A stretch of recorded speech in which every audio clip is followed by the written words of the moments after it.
Hello and welcome to the Fresh Air Sci-Fi Show. I'm Joe. Oh, Dave, you're coming out of my... That's very weird. You're not coming out of the right place. um, you're coming out of my monitor, so I don't think anyone can hear you right now. I mean, isn't it funny? I thought maybe tonight will be the first day that it goes okay, but it seems to be that Discord has randomly decided that the output is going to be the monitor. So let me quickly just play with the settings. Right.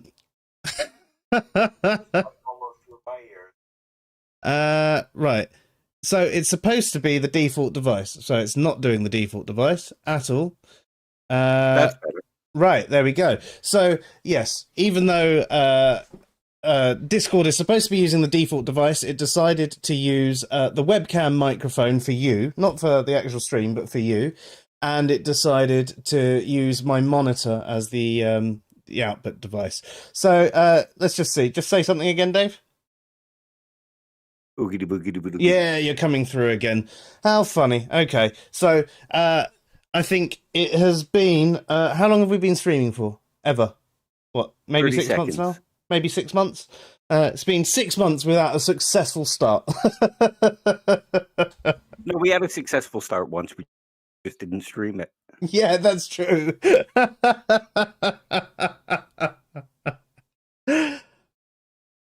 So, yes.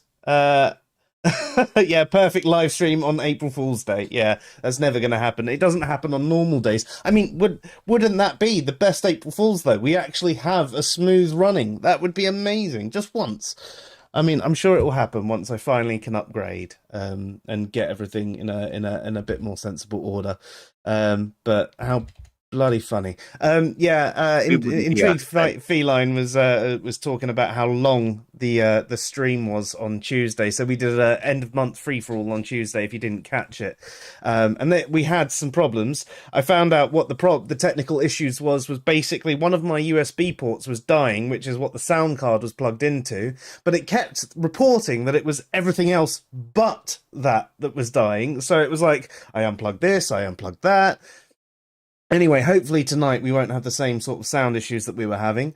We obviously, because of changing the ports on that, Discord decided to change my settings today, even though it didn't change it on Tuesday. Go figure. But yeah, it was a really, really, really entertaining conversation. I had a great time.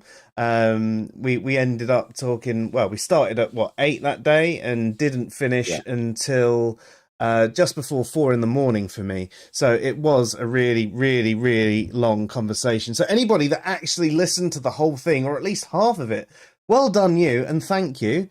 I will be going through and taking some edits and cutting it out, and I will be making a single stream version of all the separate individual live streams as well to go into the sci-fi playlist.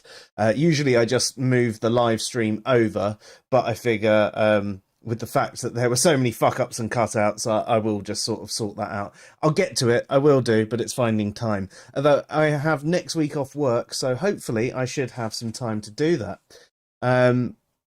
So, yeah. You're not sure whether Dave's first assignment is an April Fool's joke or not. No, well, unless Dave, were you playing an April Fool's on me? I'm not smart enough or funny enough to play an April Fool's joke. I must admit, it wasn't until it got to about 4 o'clock today that I even realised it was the 1st of April. So, I study philosophy. I don't have a sense of humor.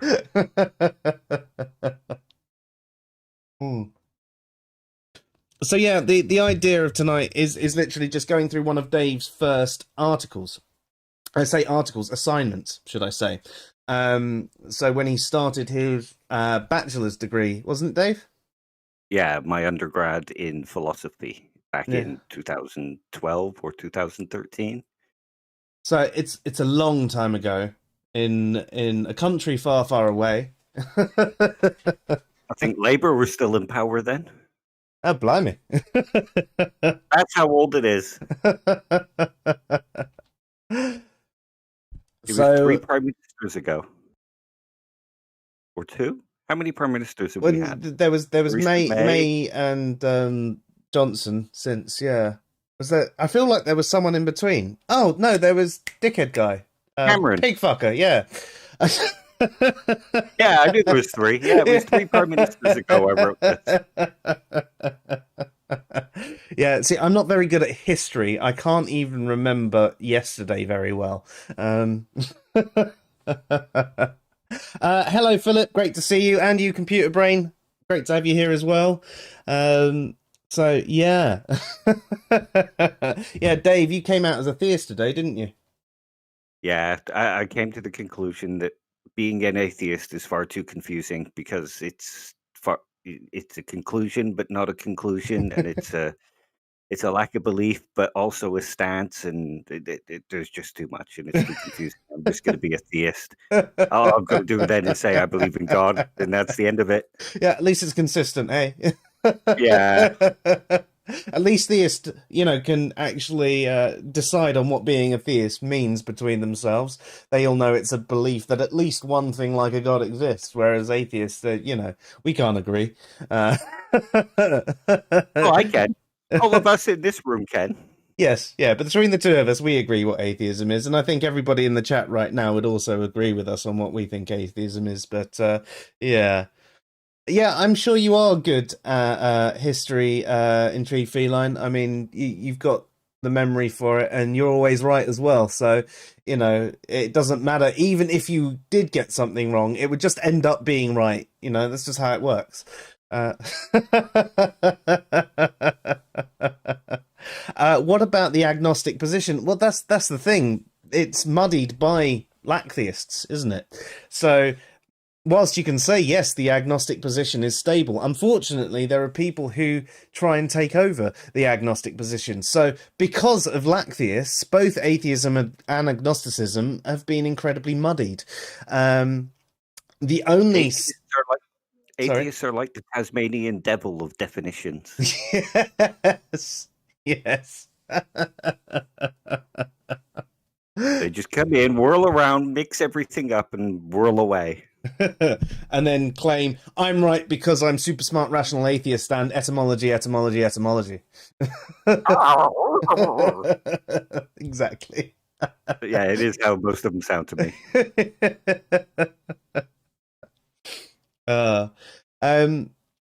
So yes, we are doing this article tonight. It'd be an interesting one for me because it's about identity, and I've actually got a couple of papers about identity that I've had sat on my hard drive, ready to read, and I just haven't had the opportunity to go through and read them because I'm really interested in identity. I was going to continue, my does morality have a purpose article, Dave.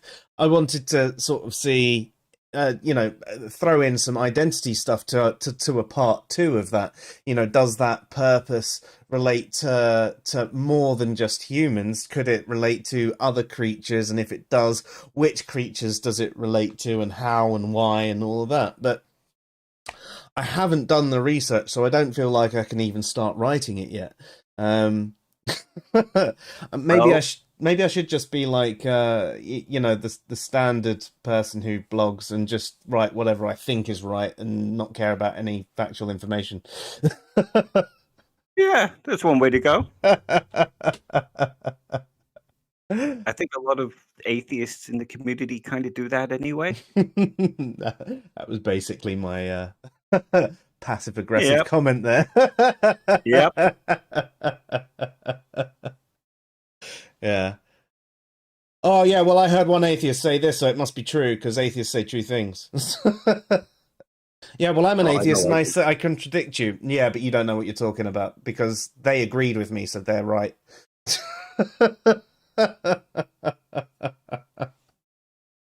Well, you got to get on the bandwagon fallacy. Yeah.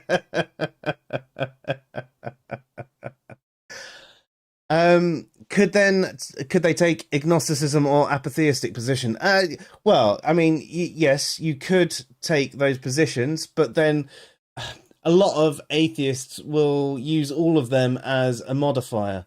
And I've seen some atheists say they're an agnostic, apatheistic atheist. and things like that, and you're just like, really? And don't get me wrong, uh, part of one of my reasons for being an atheist is along the lines of agnosticism. I'm not an agnostic myself because I have considered the proposition, but because there's no coherent and consistent definition of God or gods, then that is part of my justification for being an atheist. But I'm not an agnostic in myself, and I'm not an apatheist because, again, I've considered the proposition. But the more I think about this matter and the more I get into conversations, attitudinally, if that's a word, I have become apatheistic in that sense. I'm basically apathetic towards the theistic discussion, but I'm not an apatheist because I have actually cared enough to consider the proposition. But yeah, as Computer Brain says, it's a dumpster fire of definitions, and that's unfortunately how a lot of these things do go.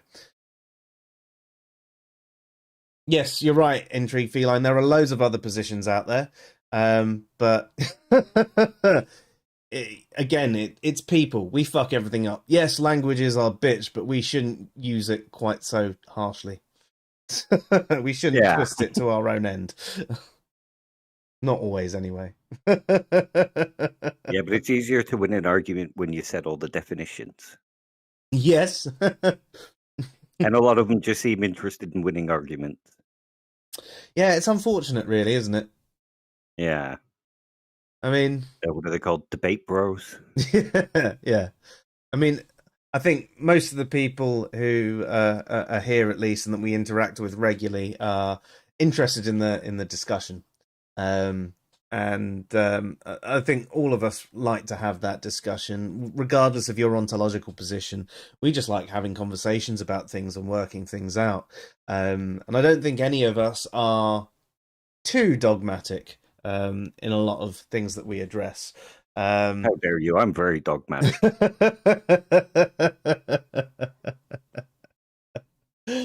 But I tell you what, Dave, we're already quite a way into the stream, and we're supposed to be covering off your thing. Shall I switch the cameras round and let you load up everything? Yeah. Yeah. I'm going to try the audio playlist mode this time. Guys, let me know what the audio's like as it comes through. I've got a few different Be Right Back modes I'm trying out. I tried the videos and it didn't work. I would like to try them again, but let's just try this one. I think I broke everything. Well, it's all coming through okay still on the stream. Okay. Everything froze my end for a second there, and I was just like, hang on a minute.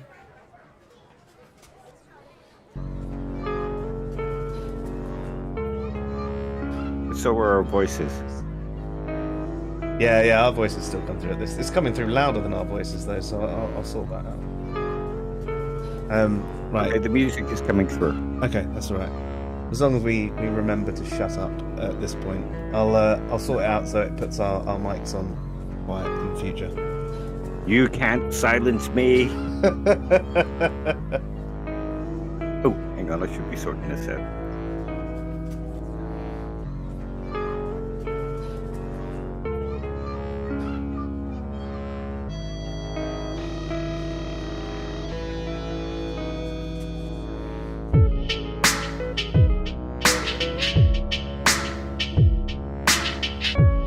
Has word come through? Yeah, I can see it.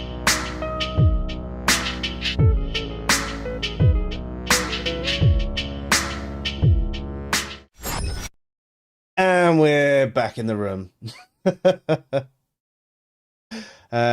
Yeah, I don't know what track was playing there. I put a random playlist of tracks that I probably wrote 20 years ago into a playlist because it was like I don't mind like the mixes being like told that we can't play, but like some of the mixes I do actually get banned from YouTube altogether. Like people can't listen to them whatsoever. So I figure for the Be Right Back bit, I'll put in stuff that you know that there's no copyright on, but it does mean there's some awful tracks in there.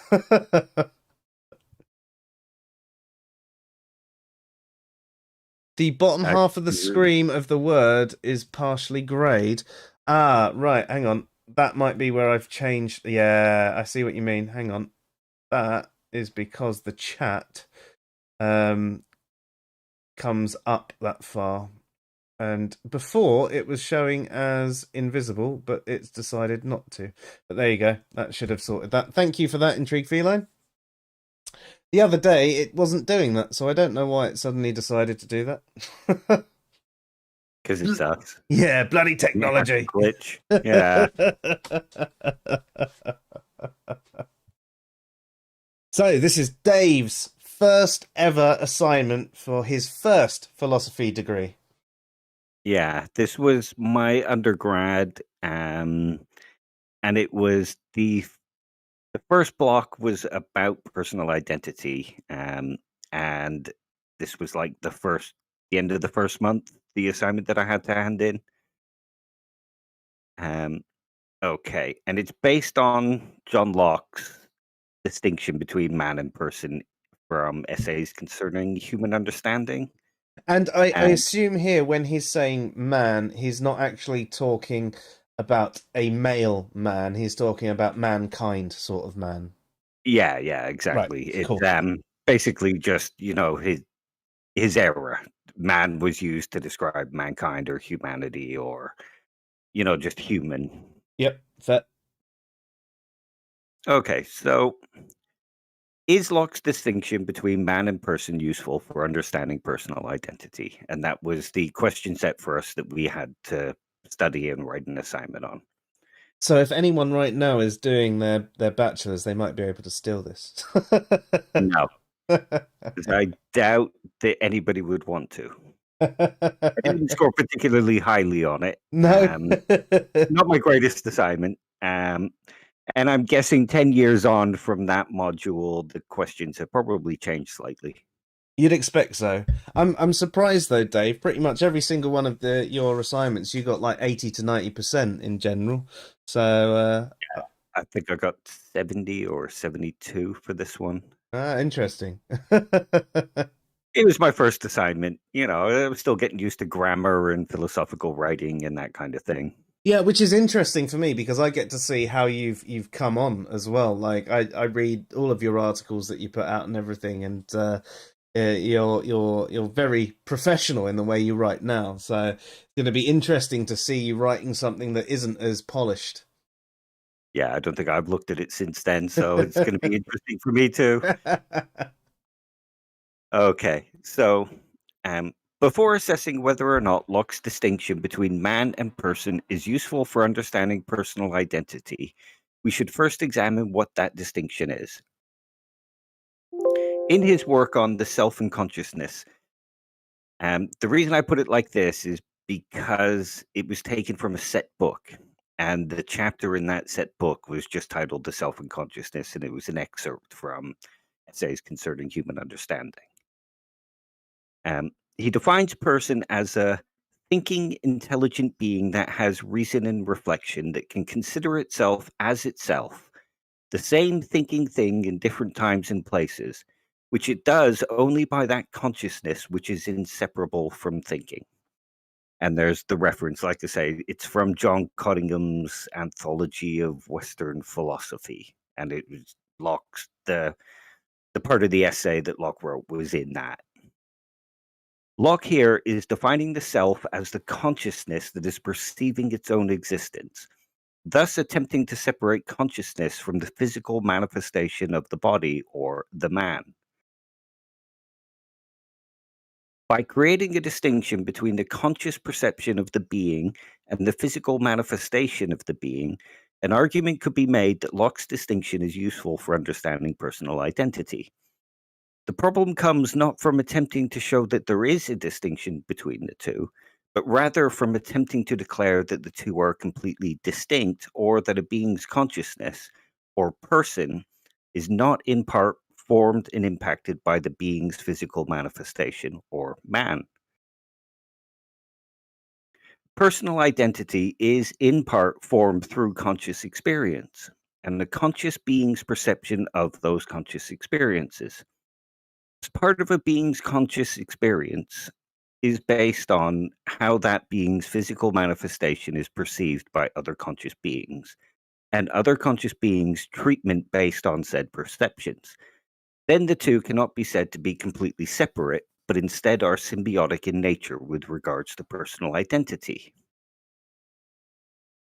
In his essay, Locke discusses the idea of the removal of a limb, specifically a hand, as a means to show that person and man are distinct.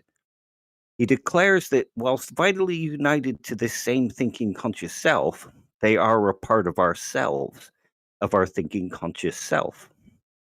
A few sentences further on in his essay, he then states, cut off a hand and thereby separate it from that consciousness which he had of its heat, cold, and other affections, and it is then no longer a part of that which is himself.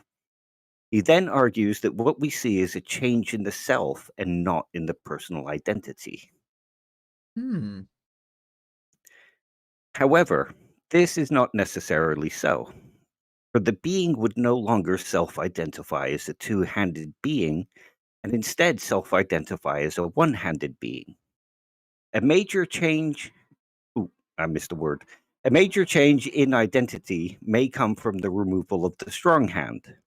For if the being previously identified as right handed, the being's right hand was removed, so too is that portion of their identity. Bit of a spelling mistake there. The, the being would no longer self identify as right handed, but instead may self identify as previously right handed. The being may also have partially personally identified themselves through their occupation or hobbies, such as being a carpenter or a musician. The removal of this hand would then alter that personal identity, as they may no longer be able to identify with said occupation or hobby, and may instead need to find a different occupation or hobby, which would then alter their personal identity. For a, Yep. For a further example of how the removal of a limb may alter a person's self identity, we can look to the example of the removal of a leg. If the being whose leg was removed identified themselves as a professional runner previous to the removal of the leg and was no longer able to run, that being could no longer identify themselves as a professional runner. There are many examples that can be made of how the removal of a limb, or perhaps a particular sense such as sight or hearing, no longer functioning, could indeed change the personal identity of a being. However, the consciousness itself is not altered by the removal of the limb. There is no part of the consciousness that is removed by the removal of the limb. It is simply the perception of the physical self that has altered, and thus altered the being's conscious perception of itself. In this case, the consciousness is separate from the physical self. This shows that Locke's distinction between the person, or consciousness, and man, or physical manifestation, is useful for understanding personal identity. How a being consciously perceives its physical self contributes towards personal identity. Does that make sense so far? Yeah, it does. Lots of I, spelling mistakes and grammar errors, though. well, yeah, no, I obviously, my thoughts that are coming up now are obviously are talking, in my head, where you say how someone perceives themselves contributes towards their personal identity. But it's how someone perceives their physical self, how they want their physical self to be, also contributes to that as well. And that's where you get the, gender dysmorphia and things like that. Dysphoria, sorry. Exactly. Yeah. I'm sorry, I'm not interrupting for once. I'm just really interested. Oh, no, it's good. It's all right. But if you do want to jump in and ask anything, feel free, Same goes for anyone watching. Jump in, and obviously, if you're watching afterwards, feel free to leave a comment, and we'll get back to you on it. Yeah. Locke further suggests in his essay to imagine that consciousness is transferred from the main physical self to the removed limb, using a finger as an example in this case. In this example, the body gains a new consciousness while the finger retains the old consciousness. Here we are to imagine that the person, or consciousness, is transferred to the removed finger, and Locke argues this then remains the same personal identity. However, we could argue here that the personal identity changes entirely. While the consciousness may retain the memories and have been shaped by the experiences of the full body, it would no longer identify as the same type of being, in this case, human. It would not and could not consciously identify itself physically as part of the larger group that it once belonged to, hence altering that being's personal identity in a drastic manner. While it may still identify itself as William, for example, it would not and could not identify itself as William the human being any longer. Their identity would become William the conscious finger or William the ex-human being. It's Just before you sorry. carry on, we've had a comment come in from Clever Thunderstorm or Computer Brain. I used to be left-handed, then I had a stroke. I lost the use of my left hand, and I was forced to learn how to do things with my right hand, so I no longer identify as left-handed. That's really relevant, and I'm really sorry for your stroke as well. Yeah, same. Yeah, it sounds awful. I'm actually really intrigued by that as well. How does that have you got some of your use from your left hand back, or are you fully right-handed now? I mean, how exactly has that altered things going forward? Can you use both hands again sort of equally, or are you now fully right-handed and you've had to relearn how you do everything? And has that changed anything else in your life about your personality or anything? Sorry for all the questions, but that's really intriguing to me. Sorry, Dave. Carry on, and I'll read it out in a minute. No need to apologize. That is interesting and very relevant to what I'm saying here. Its personal identity would also begin to change as it found itself being treated differently as will. Oh no, Dave. It's for the first time in a few weeks we lost you. You're back though. You're back in the room. Oh, okay. For the first time in a few weeks though. Now, before you read that paragraph again, Computer Brain says, I regained some of my left hand. I can use it to carry and lift things, just can't type or write with it. So when you're typing, you're fully doing everything like that with just one hand. That's got to be really, really difficult. Am I back? Yeah, you sort of Hello? are. You're sort of cutting in and out, Dave. Okay, that's a bit weird. I don't think it's my end today for once. No, I think it was my end because I lost you as well. Yeah. Okay, I'll start that paragraph again then. Yeah, do it. Its personal identity would also begin to change as it found itself being treated differently as William the conscious finger to when it was William the human being. William the conscious finger would also be unable to interact with its environment in the same manner as William the human being, and would consciously perceive its place in that environment in a different manner, thus altering its personal identity. With this example, we see once again that Locke's distinction between person or consciousness and man or physical manifestation is helpful in the understanding of personal identity. Another thought experiment offered to us by Locke in his essay on, okay, there's a spurious word there, in his essay, is that of the cobbler and the prince. And we've gone over this thought experiment in our thought experiment episodes. Here, Locke offers us the chance to reflect on whether they would be the same person, though not the same man. We are asked to consider which one would identify as the prince and which one would identify as the cobbler. Remember this one where the cobbler wakes up as the prince and the prince wakes up as the cobbler? Vaguely. I have slept since then. Yeah, I think we covered it in one of the personal identity thought experiments episodes. We did, except I think it was just one where we covered it very briefly and we said we'd come back to it when we did a show about the self and identity in the future.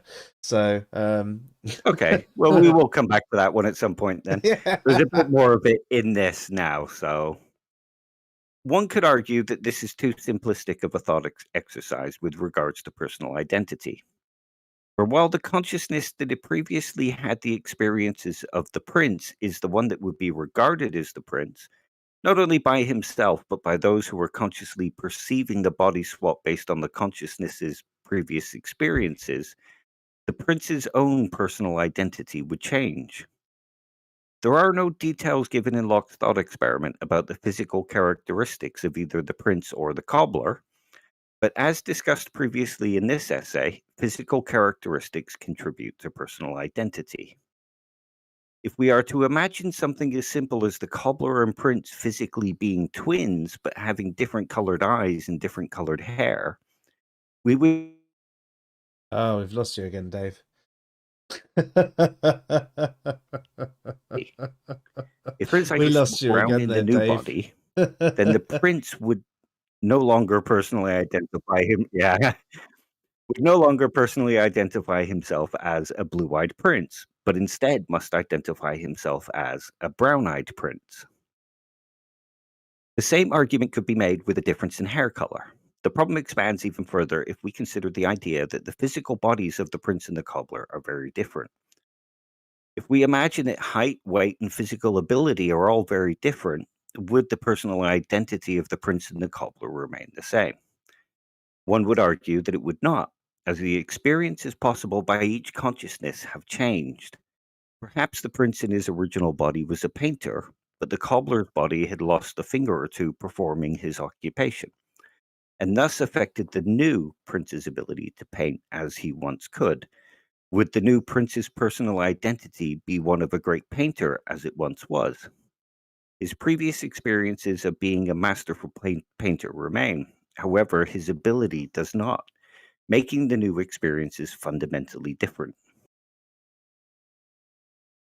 If the new experiences are fundamentally different to the previous experiences, and a part of personal identity comes from what is capable of being experienced, then would not the new prince's personal identity also become different? One would argue that yes, it would become different. However, Locke's distinction between the consciousness and the physical manifestation is still useful here in determining personal identity. It helps us to see how one affects the other and how consciousness and physical manifestation are symbiotic. So, Intrigue Feline says, what would be interesting is to see how this would change the interpretation of, say, the law where these words are used. What are your thoughts on that, Dave? I'm not sure what she means. Well, if you're talking about how like a person or a man and how, you know, if a person does this, but actually based on the change in these personal identity and things like that, would it change? We had a similar conversation about how, say, if someone committed a crime and they had a knock on the head and they lost all memory and they would never get their memory again. They were essentially born again and a new person. Were they guilty of that crime? Yeah, I see what you mean now. Yeah, that would change. And we see it happen with things like, say, a Nazi guard who became senile in his old age but gets tracked down. Is he punishable? Um, One might say that it would be pointless to punish him because he's not that person. But Thomas Reed argues something along the lines of memory. I think it's Thomas Reed. Memory is what links us as a person. So if we can remember doing that thing, then we are guilty of doing that thing. Mm-hmm. Although I think, yeah. So if you don't remember it, but then you have the problem of what happens if you remember it later. Are you then guilty? Equally, what if you lose your memory of a particular situation because you got drunk or took drugs or something like that? And you blanked out, but you did all of those things. Are you then guilty? Now, obviously, you chose to put yourself in a situation where this other thing could happen. So I think we would agree that because you've chosen to have a drink in the first place, unless you were forced to have the alcohol or the drugs, that's different. But Yeah. because you chose to do it, you would be. Um, but then could you say that about the Nazi Guard? They chose to do the things that they did. They just don't That's it. remember it anymore. So, yeah. So, And you have to think about whether justice is retributive or rehabilitative. If it's retributive, then yes, punish the person because, people need closure. yep. If it's rehabilitative, if they don't remember doing it, what exactly would you be rehabilitating? Yeah. Especially if they are a complete different person and they would never do that sort of thing as well. Or, as you Yeah. said, they're so old and senile that they're just living out the last couple of years of their life looking at a fire burning or whatever they're Yeah. doing, you know. So, I mean, yeah. there's no use in punishing them or trying to rehabilitate them because there is nothing to punish or rehabilitate. Yeah. So in that respect, as you said, retribution is the only benefit that you could get out of it. So if there was enough of a family there or something like enough people that felt enough harm that the retribution would actually give them some kind of peace, then that's probably the only justification for that sort of justice. Yeah. And would it really be justice or would it just be helping them to get over it? I agree with you there. Yeah, it would just be that. It wouldn't really be what justice is supposed to be. But you know what Yeah. words are like. Aye, that's the one. I hope that answers your question, Intrigue Feline. If it doesn't, please feel free to ask us to clarify or tell Yeah. us that we're just idiots for going off piste. We're idiots anyway, but you know. We're idiots. As you can tell by how badly this essay is written. Okay. If the new I read out the first paragraph, didn't I? Yeah. You did, yes. Another thought experiment that Locke asks us to consider in his essay is that of two souls inhabiting the same body. Here, Locke offers the example of Socrates and the mayor of Quinsborough, both inhabiting the same body, one personality being dominant during the daytime, and one personality being dominant during the nighttime. Due to the nature of Locke's investigation into personal identity, it being how God may or may not judge souls after the resurrection or day of judgment, he approaches it from a crime and punishment angle. That was his idea. Um, Locke was looking at whether the resurrection and day of judgment was just and how God might go about being a just judge and what people might be punished for and that kind of thing. Right. Because, like most people back then, like even philosophers, they were theists. Yep, yeah, they would have been, yeah. Um, that sort of thing's almost a Jekyll and Hyde style deal as well. Yeah. Yeah, okay. And this is another one of the things that we covered in the thought experiments for identity, the Socrates and the mayor thought experiment. Um, However, it still does give us an interesting example to ponder on whether or not the distinction between person or consciousness and man or physical manifestation is useful in understanding personal identity, and also challenges the idea proposed earlier in the essay that how a being is treated based on the physical manifestation of said being contributes towards personal identity. For here we are presented with the idea of two consciousnesses in the same physical manifestation. And while the consciousness would elicit different treatment, the physical manifestation may be the same. One would argue here, though, that part of the physical manifestation of our personal identity is how we present ourselves. In this case, the daytime personality may present itself in a different style of clothing to the nighttime personality, thus eliciting a different response and experience from other conscious beings that they interact with, thus affecting the development of the consciousness. This would in turn create different consciousnesses inside the same body, as the way the daytime consciousness perceives others would become different to the way the nighttime consciousness perceives others. Well, this thought experiment does complicate the argument and idea that physical manifestation is partially responsible for the development of personal identity.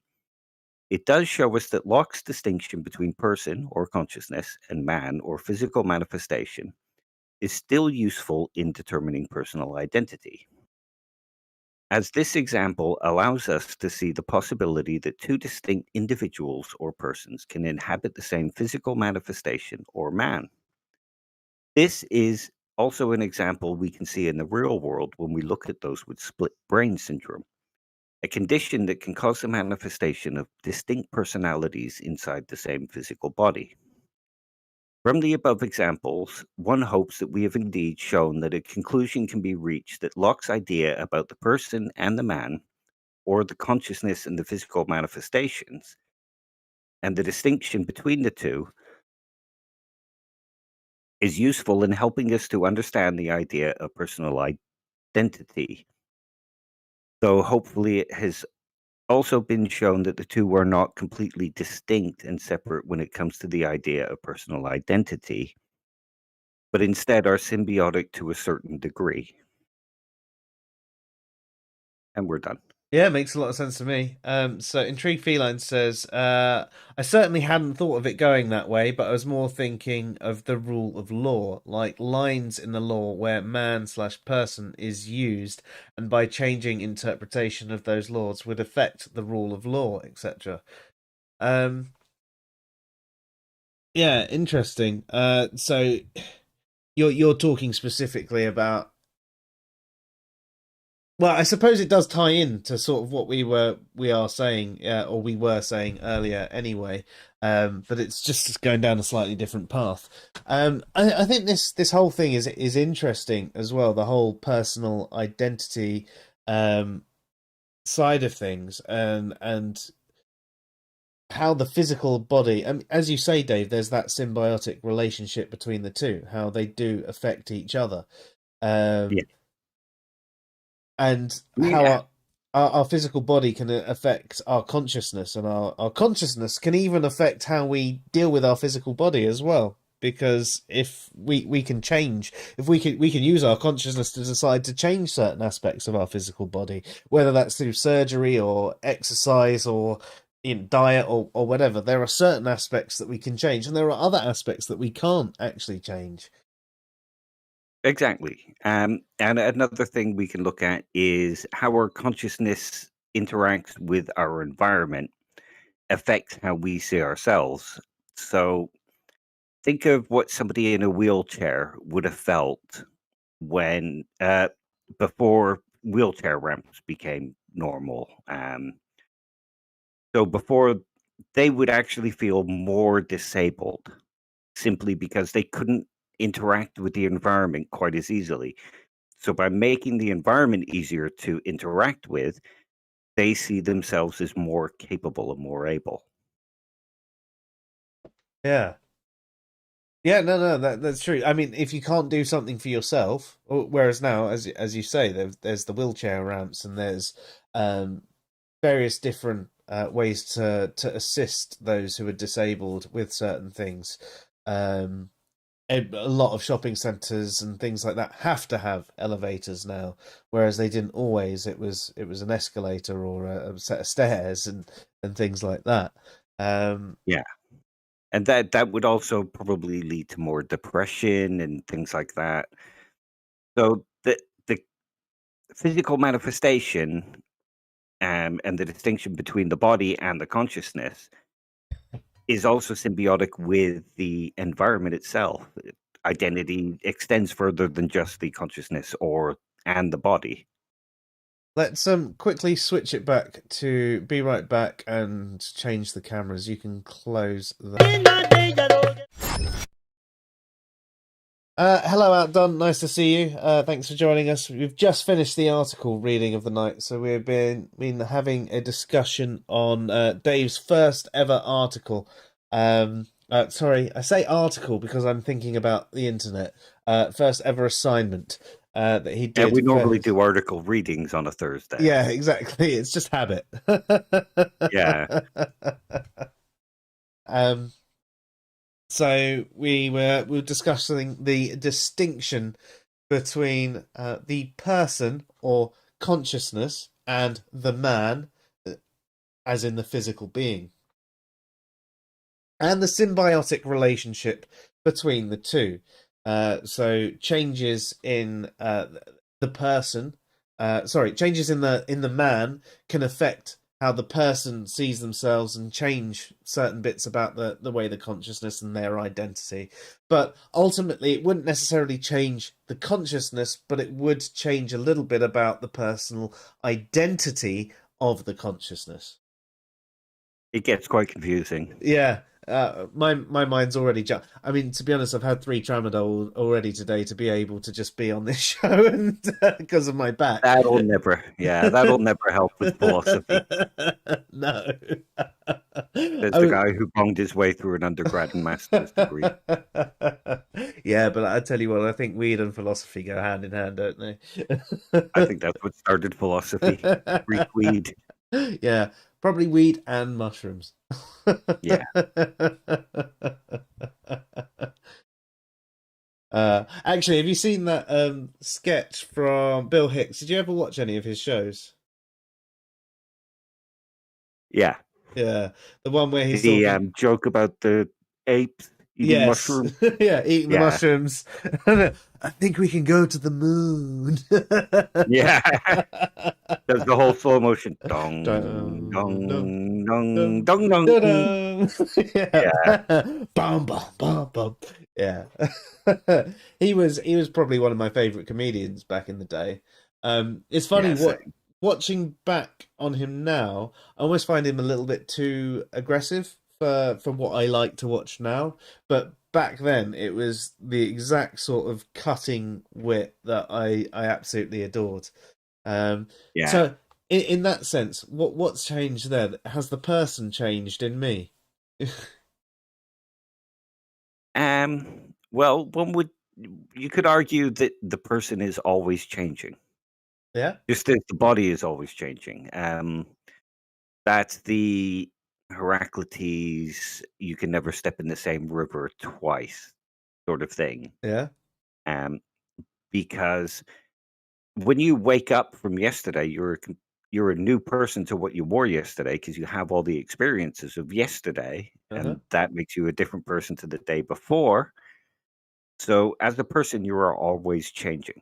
And from the physical body sense as well, cells have died, cells have grown, etc. as well. So on both sides, you are different. You know, both the person and the man are different from yesterday. Hence the ship of Theseus thought experiment. Yeah, I do like that one. Or the simplistic version, the axe. Yeah, or the janitor's mop. Yeah. Hey, Three Rusty Nails, nice to see you here as well. All atheists confuse you. That's why you watch Answers in Reason. But we're atheists, don't we confuse you? Do you like being confused? Is that why you're here? Yes, it has been going for about an hour. Yeah, so we've been live for an hour, and I also did a mix for about 20 minutes beforehand. But don't worry. Mr. Serious, yes. Hey, nice to have you here as well. The time zones make things incredibly confusing, I know, especially when in the UK, we change our clocks about 2 weeks before you guys do over in America. So where we're usually 8 p.m. GMT, 3 p.m. Eastern. At the moment, we're 8 p.m. GMT and 3 p.m. Central. And I think next week or the week after next, your clocks change. But yeah, I'm just glad you're all here. That's the only thing that matters to me. Thank you very much for showing up. And putting up with my terrible writing. To be honest, Dave, spelling mistakes. Oh no, that stuff aside, I mean, I'm dyslexic, so I don't even notice that. So, but you're still not that different in your tone. Like, it's still you writing it. I mean, I know you were reading it out so I could hear you, but when I read what you read before I'd even ever had a live conversation with you, it's still got the same sort of tonality. I think the main difference there is if you were to write that article today, it would probably be 10 pages instead of 3. Yeah, it'd be tighter, but also longer because I would probably bring in things like Hume's bundle theory and, like Intrigue Feline, notice the ship of Theseus that I was leading to. I would bring in stuff like that as well. Yeah. But when you're writing an assignment for uni, you're limited to a certain amount of words, and you have to hit certain beats to show that you've studied the material and that kind of thing. Yeah. I suppose at a younger age, they probably required you to do younger age. I mean, earlier assignments. They probably wanted you to make them more concise, and then as you go on, they get bigger and bigger and bigger.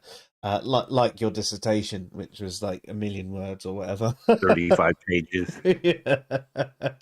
We'll read that one out at some point. That'd be a good one, actually. In fact, what we should do is pre-record that one, and the pair of us can sit here and do a Mystery Science Theater type thing. Just mock each other, yeah. I must say, I miss watching Mystery Science Theater. That was great. You watch the worst movies ever, and people ripping the piss out of it in the same way that you would, but you know about riff tracks? No, they're the Mystery Science Theater people. Yeah, you can buy what are essentially podcasts that you play along with a film, and it's them riffing on the film. Ah, brilliant. Yeah, I'm pretty sure it's called riff tracks. Not quite the same without the silhouettes in front of the screen. Yeah. But same kind of humor. Brilliant. I'll have to check them out. Let me just quickly catch up with the chat. Hello. Sorry, I'm just catching things. Glad to see the audio issues have been settled. Yeah, so I covered that off at the beginning. So what it turned out to be was a USB port died. But it for some reason the computer was telling me it was everything else but the USB port. And now that I know that it was that USB port, I've fixed that issue. So I do apologize. Outdone, you're Tyler, aren't you? I want to call you Tyler. Can I call you Tyler, or should I just call you Outdone? He says, am I a different person than I was half an hour ago? So if we're talking about the person and the man, from the man, there will probably be cells that have died and cells that have grown. You would not be a completely different man. From the person perspective, and this is from my understanding of your assignment, Dave, you're not a completely different person either, but you are a different person in the sense that you've got half an hour's extra experience. So yeah, you're not exactly the same. You're not. And if you've learned anything new that makes you look at yourself in a different way, you have become a different person. Yeah. Not a completely different person, but you only become a completely different person when, say, somebody else doesn't recognize you. They might recognize the man or the body, but when they speak to you, they're like, "Who are you? You're not the same person I remember." Yeah. And I'm sure you've all had that experience as well. I mean, it's probably a certain amount of time has gone past, but you might have had a friend who you haven't seen for, let's say, 6 months, but they've gone off and they've travelled around the world and they've come back and you're like, wow, you're such a different person. Yeah. They've had a life-changing experience and they have become a completely different person, or at least a mostly different person anyway. Think of people that leave the alt-right and become sort of YouTube socialists. They're different people. Yeah.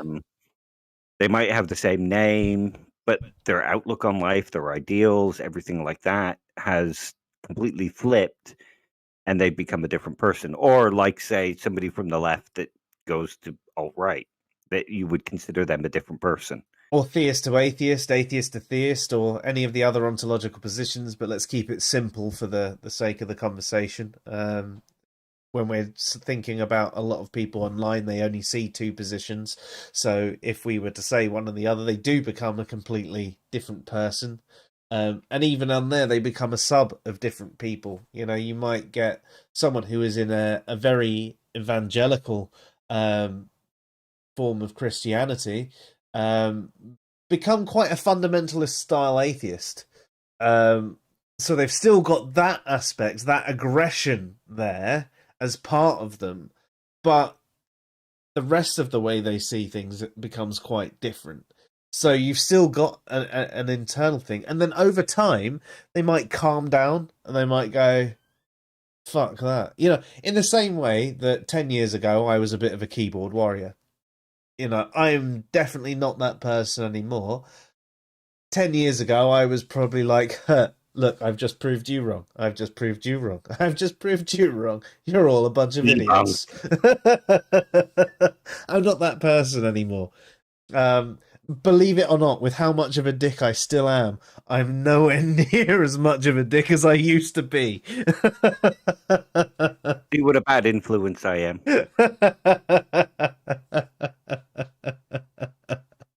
But yeah, it's personal identity it's a pretty complicated thing. Yeah, definitely. With that sort of thing, with your personal identity, would you say that there's almost like a margin of error going back and forth? Yeah, Like, and I mean, you can also complicate it even more because you're a different person at work than you are at home. yeah, me So less you don't so with have my current job, but in general, yeah, you do have you go to work and you're that professional person, aren't you? Where I mean, I'm quite lucky in my current role. They all know how much of a dick I am, so I can be pretty much the same person. They quite often in meetings, their dismissive statement of me is, "Oh, you're such a philosopher."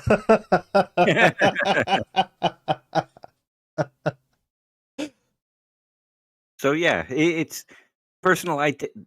We generally don't have one personal identity. We have a sort of core, but like you say, there's a margin of error. It shifts depending on situation, depending on who we're with. And if we think of identity, we can also think of how people see us. So we have more than one identity. We have a self identity and the identity that somebody else gives us. Yeah. It, it's incredibly complex. Yeah. So, I mean, if we were to think about how I was thinking about my morality argument, so let's just say, obviously, my original "does morality have a purpose" argument was talking about basically how morality works for humans. But there is an acknowledgement that we can see at least the early moralistic or pre-moralistic behaviors in certain animals. But if we were to think identity-wise, we do personify behaviors within creatures. Anthropomorphize, is that the word? Yeah. Yeah. So from that perspective, we could actually make a descriptive argument for how morality would definitely apply to these creatures because we see them as a form of person in a way. Yeah. We can bestow personhood on our animals. Like if you think about um, your dog and a neighbor's dog, they'll have different personalities. Um, or a cat and a dog have a different personality. So we bestow a kind of personal identity onto them. Mm. It's not that they consciously perceive themselves in that way, though, and that's what makes us different from them. Yeah, definitely. But then we could say that there are certain creatures that probably do think about things a little bit more as well, and maybe there are certain species out there that morality probably does apply to more than others. Um, yes and no, because part of morality is understanding right and wrong and knowing, being able to tell and understanding why your behavior is wrong, and in terms of like propositional content and that type of thing. Whereas animals, as far as we can tell, don't think in that sense.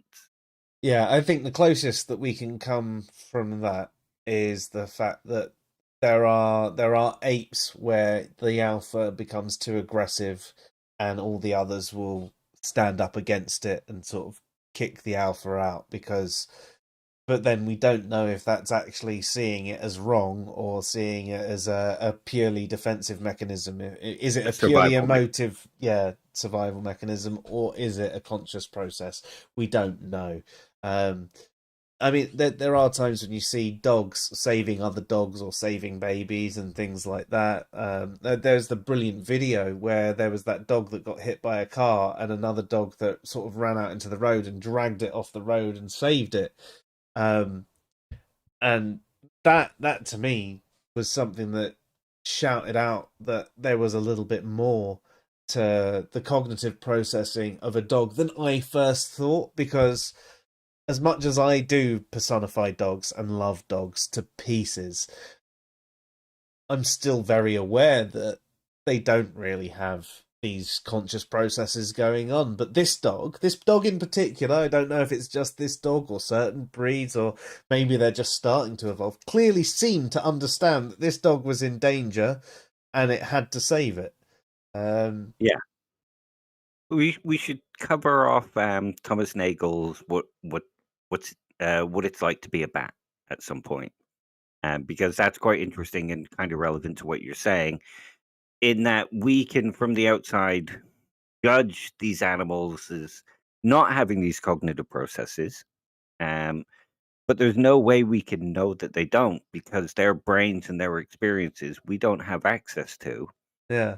and we'll never have access to, and we'll never know what it's like to be them. But they could have all these processes going on, just in a very different way to us. Yeah.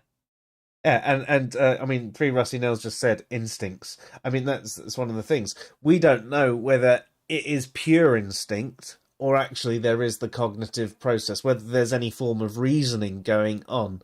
I think instinct is, especially when it comes to fight or flight and stuff like that, that is definitely purely instinctual. But if it's just some random other dog or some child and a dog coming across because they're seeing a child drowning and they save it from the pool and it's had no training, especially if it doesn't necessarily know the child, why would it be an instinct to do that sort of thing? You wouldn't see it Yeah, normally. More often than not, they'd just let the child fucking drown. So why did it do it in this case? Now, could it be that this particular dog's consciousness is just that little bit more evolved than another one? I don't know. I don't know.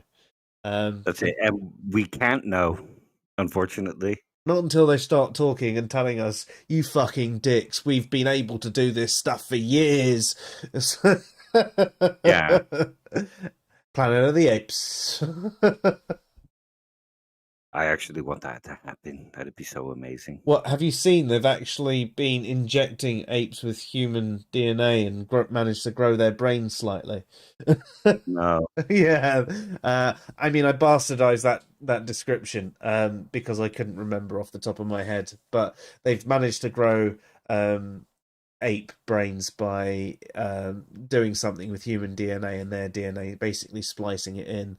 So I don't know whether it was an ape or it was a monkey or something like that, but it was just like all the comments on this particular thread as well. It was just like, no, you've seen the movie, you know what happens next.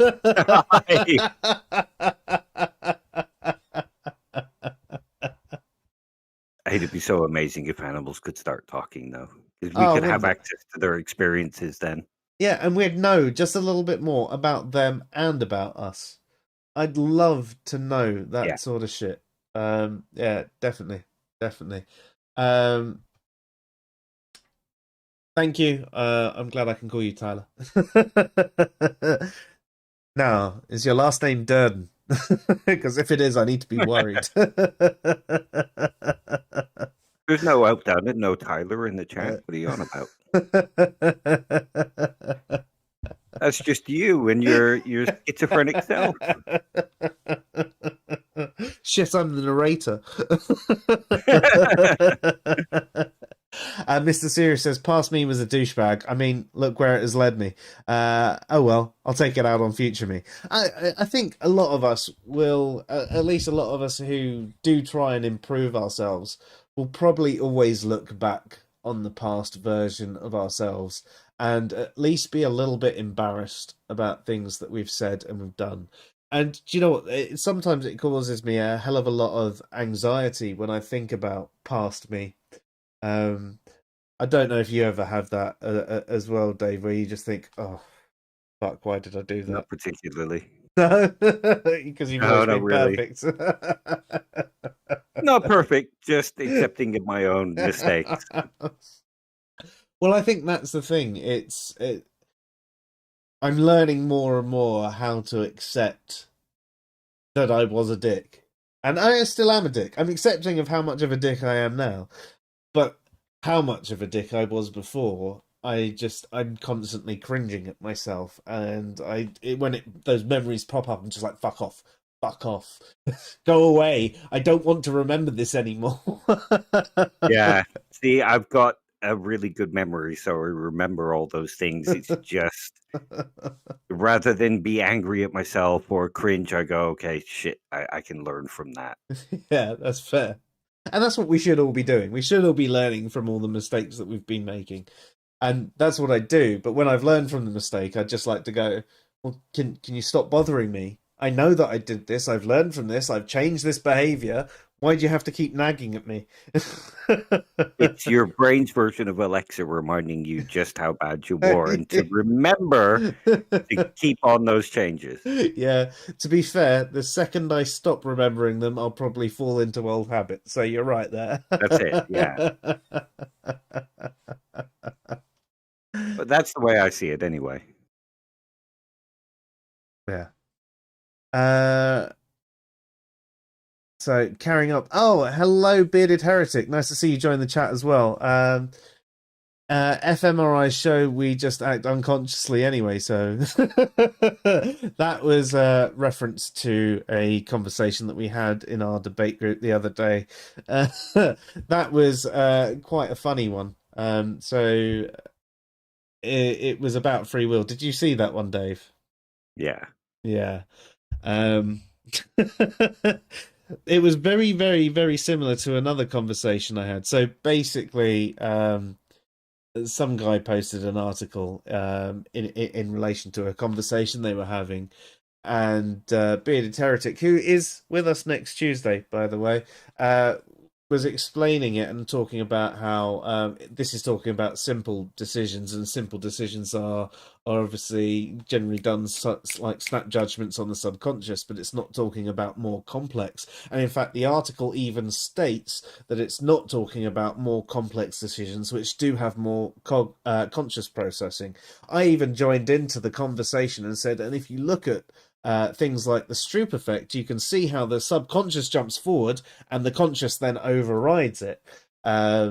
And this guy just went on about how, no, you just don't understand the conversation. You don't understand the conversation. And it was just like, you don't understand the article you've read. And I had a very similar one with someone in our debate group as well, to the point where if it wasn't me having the conversation and I'd have seen this conversation going on, I'd have given them an admin warning to stop being such a dick. But I have a general rule that if I'm in a conversation with someone, I can't admin it. I'm not an admin in that conversation. I'm a person in the conversation. And we were just talking about it popped up definition of atheism, and I was talking about how there's many different definitions of atheism. They're not all just a lack of belief. And they suggested to me that I should check out the academic material, because in every piece of academic material, it was just a lack of belief in atheism. And I was like, I think you'll find. So I linked them to 3 articles, just 3, and said, here's 3 academic pieces of material, and a YouTube video of Graham Oppy, that will contest that. And they told me at this point that I just didn't understand what it was saying. I was like, it clearly says in this first one, atheism should be understood as the proposition God does not exist, with the atheist believing it true, or something like that. So how did I misunderstand that? No, you just don't understand. No, you don't know what you're talking about. It all means this. It only means this. Right. Yeah. I mean, if it helps, I regularly get told by other atheists that if I studied a little bit of philosophy, I would see where I was wrong. Yeah. To be fair, I haven't been called a theist in 2 months, though. I actually, yeah, I count this. It's now been 2 months since I was last called a theist troll. You're a theist troll. Just to break the streak. Fuck you. Personal identity challenged. And Tyler only exists in my mind. Well, I know he does. He said it in the chat.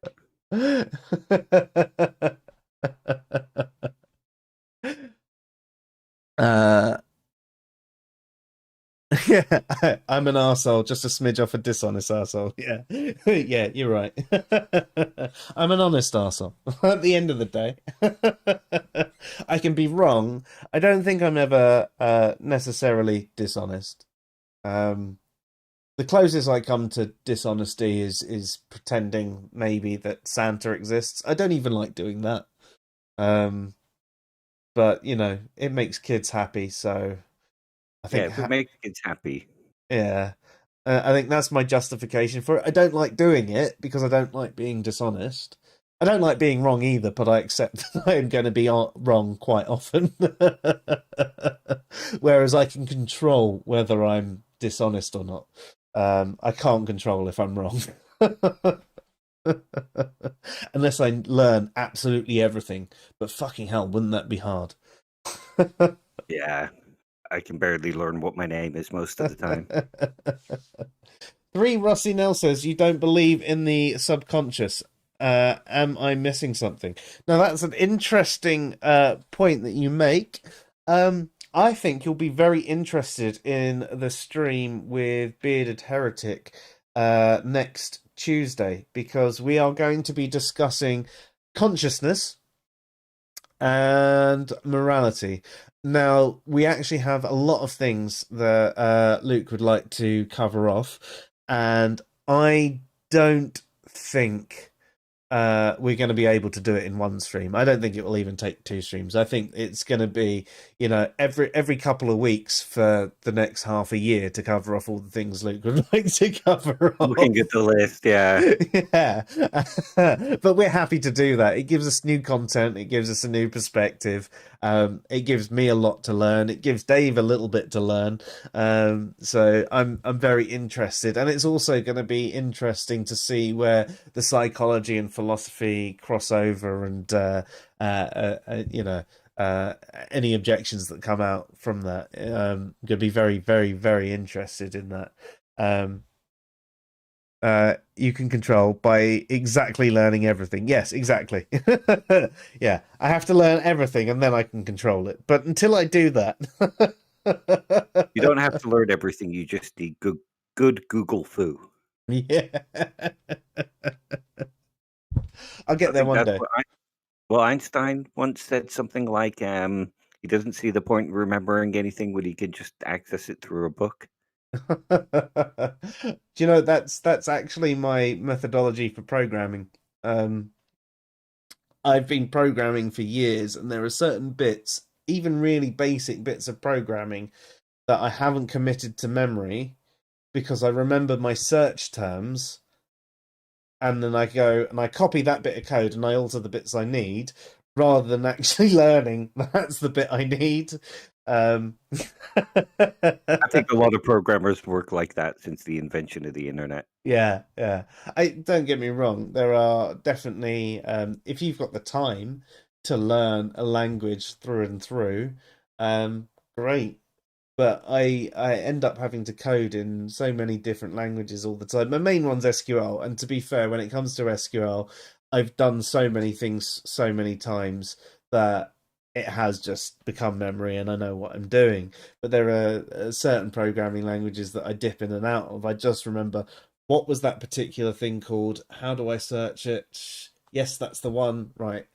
I just don't have to think about it. Just think about how to tweak that bit of code to my personal use at that time. Um, See, when I was a programmer, I didn't have that advantage. I had to actually know how to program in Pascal. yeah. Yeah, I mean the first programming language, I mean it wasn't a proper programming language, but QBasic, that was the same sort of thing. You had to Yeah. learn every single bit of it, and It's been a long time since I used that. And to be honest, even when I first started using HTML and iframes, like the early stages of the internet, you didn't have those sorts of resources. You had a book that was this fat, and you had to try and find the thing that you were looking for, and you just think, "Oh my god, I can't wait. Sorry? Can't wait for the internet so I Yeah. can just search these out. Yeah, exactly.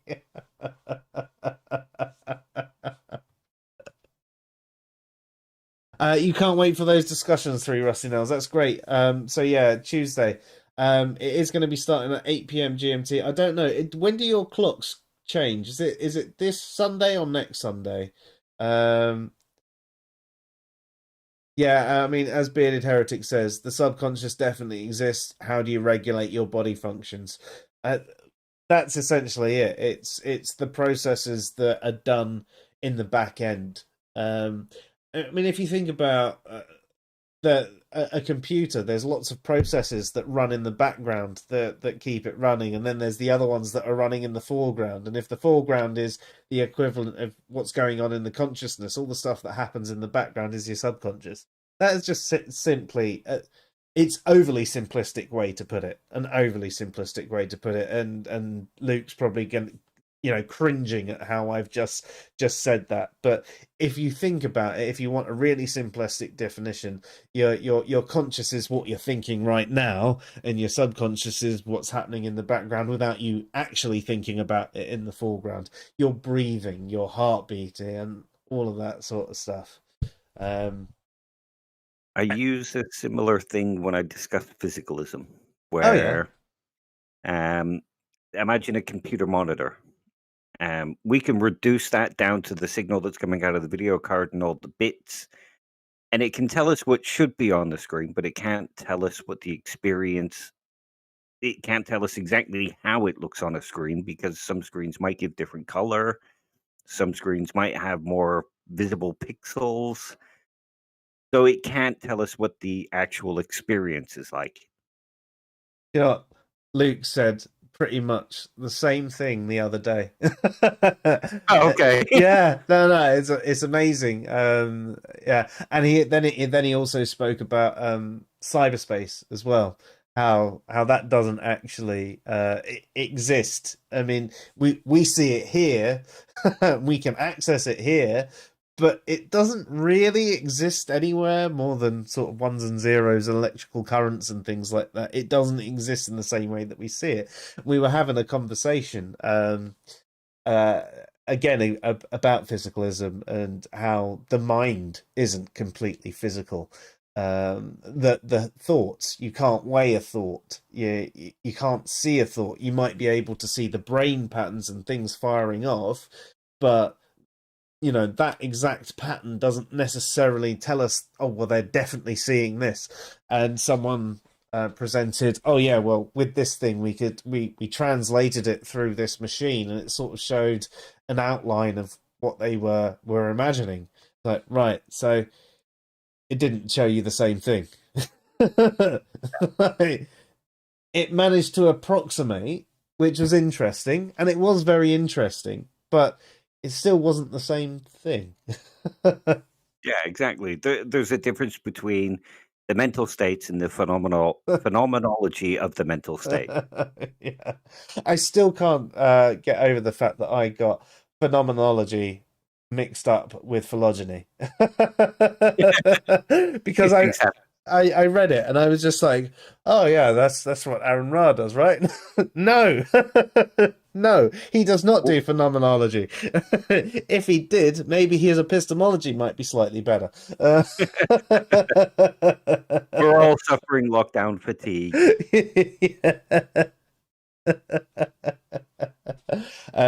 But I'm that. Do you know what? That's one of those things I look back on and I cringe at, but nowhere near as bad as the way I used to be, because I understand. I'm a lot more accepting of recent mistakes than I am past mistakes as well.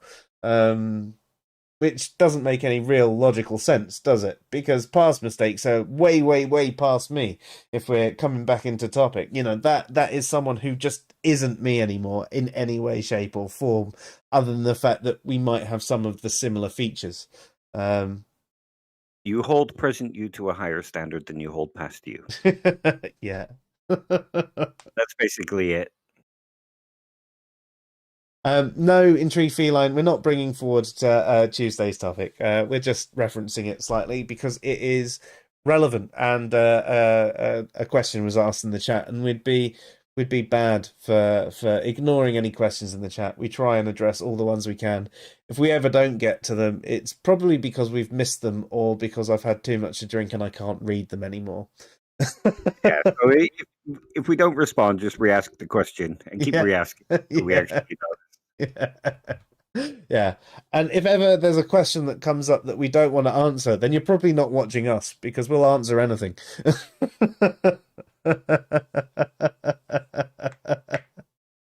Except how big my 4-centimeter nipples are. Yeah.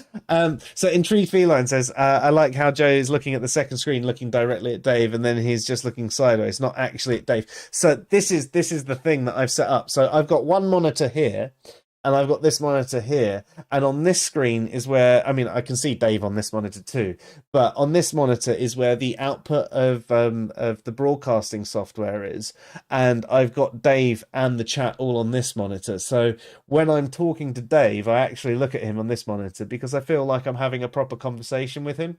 And that's why. So the illusion of me actually looking to Dave isn't me looking into nowhere. I am actually looking at Dave.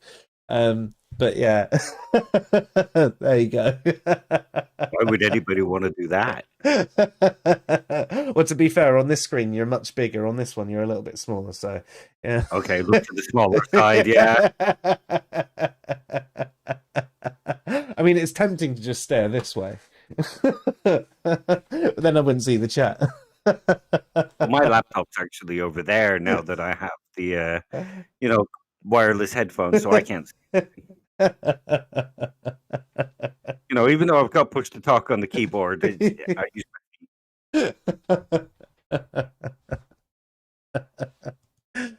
feet. You're right, we haven't spoken about morality yet, and we haven't delved deep into consciousness. I mean, the topics that we're going to be covering off on Tuesday, as I said, I don't think we'll be able to cover off all the topics that we want to on Tuesday. I think it's I think the way it'll go is, in a way, we will cover off a brief overview and then we'll start getting in depth into some of them, and we'll be responding to questions and things as they come along. Most of the questions will probably be from me because it's taking a very different perspective. It depends how different it's going to be as well, though, because if the psychology is quite in line with the philosophy, then I'll be sitting there going, yes, yes, yes. Whereas if it's a very different side of things, then maybe I won't. And I'm sure there's a lot to learn from. I mean, Luke's got. I posted it earlier on today what we're going to be covering off on Tuesday, and there's a lot on there. I sit there going, "What the fuck does that even mean?" Even I did to a couple of them. And you've got a degree in psychology. Just an undergrad. But yeah, it's good enough. It's good enough. It's more than I've got. I mean, technically, I didn't even finish fucking school. I didn't. I didn't finish actual middle school. I just went straight to uni when I was old.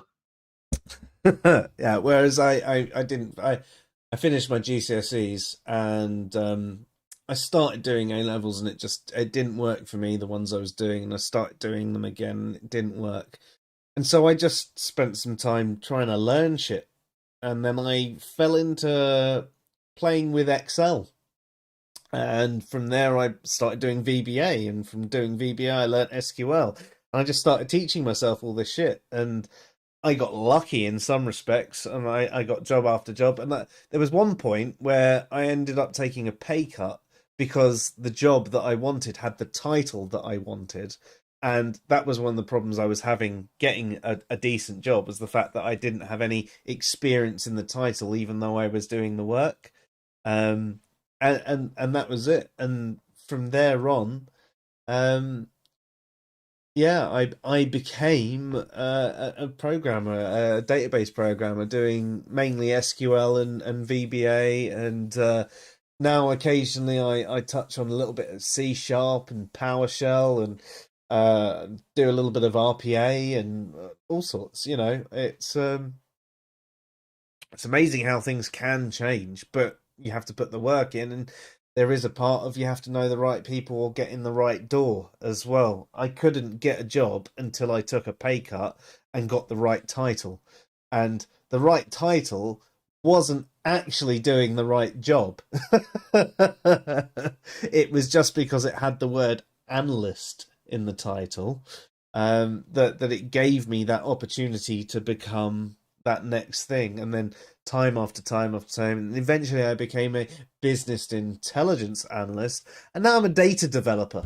But I've now got the developer in my title, and that gives me more opportunity if I so wish to take it.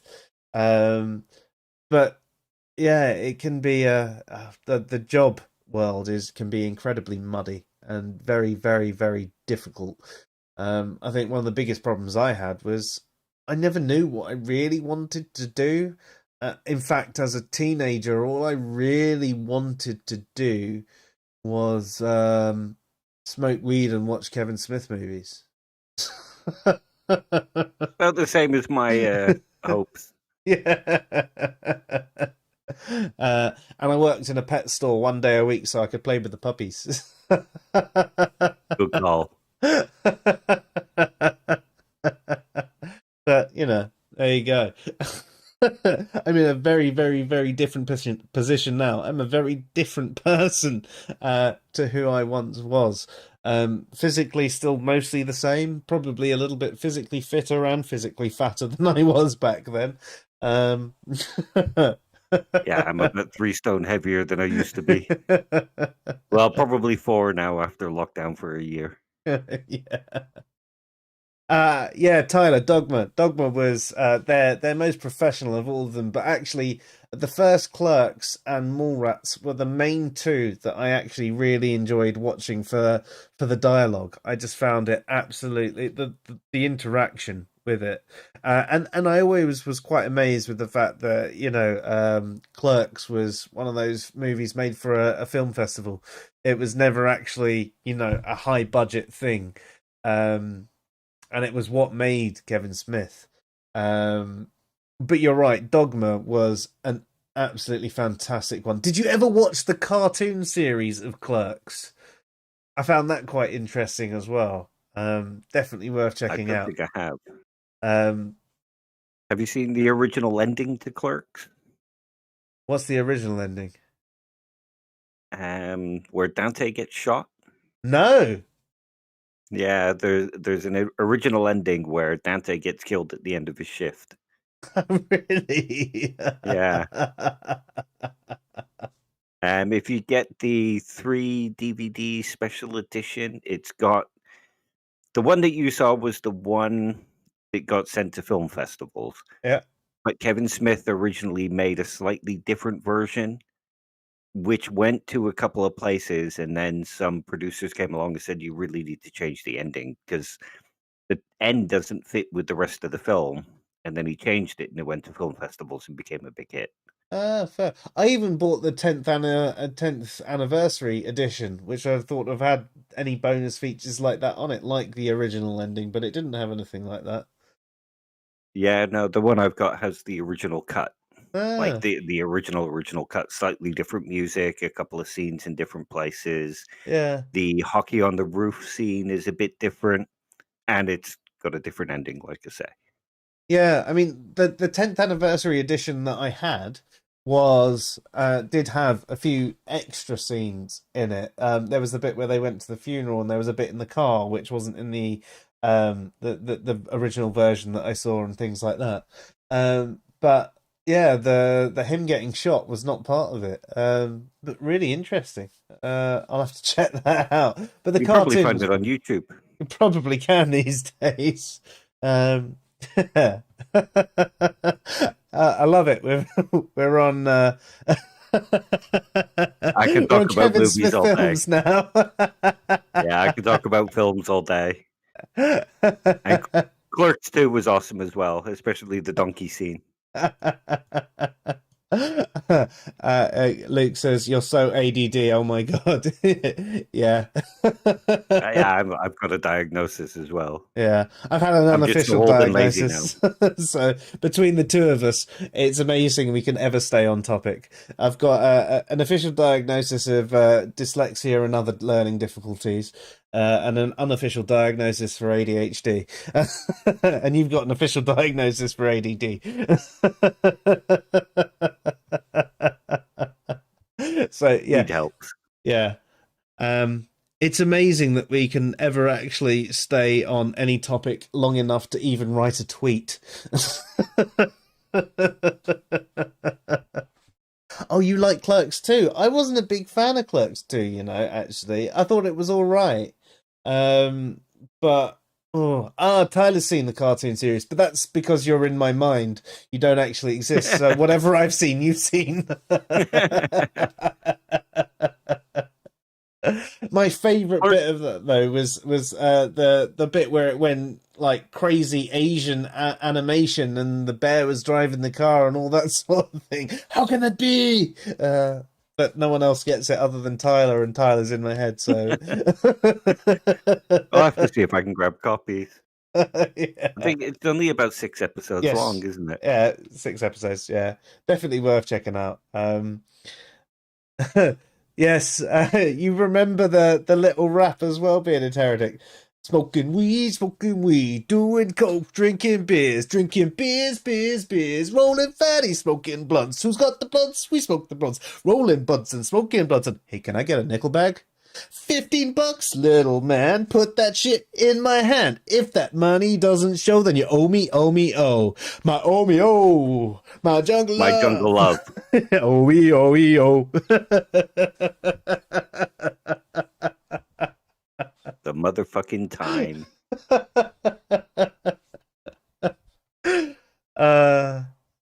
There you go. That's your song for tonight. Unfortunately, that means you don't get your Disney rendition. So Dave's glad about that one because he's sick of me singing Disney songs to him down the phone. I love Disney. Well, I love the Jungle Book and Aladdin. Yeah, no, Aladdin's a great one. I like Lion King. The original Lion King. Wasn't a big fan of the new Lion King. I was never a fan of the Lion King. I liked Robin Hood as well. Oh, Robin Hood was amazing. Robin Hood was my favorite growing up, and then it was Lion King. Was never a big fan of the Little Mermaid. I've never watched it. I was mostly Jungle Book era, so Fair. I mean, Jungle Book was the first one I watched as well. Blue the Bear is one of my idols, and I model myself after him. Did you like watching Tailspin as well then? No. Oh, really? It came out when I was in my 20s. I forget how old you are. Yeah, I'm an old cunt. Just look at the hairline and you'll remember. Well, you say that. My mate Alex, from the age of 16, has had less hair than you. Okay. So I Yeah, I'm never not doing judge so someone bad on for their my age. hairline. You know, the grey beard. Well, yeah, mine's coming in. Is it that side or is it that side? I can't tell. No, it's that side. It's coming in.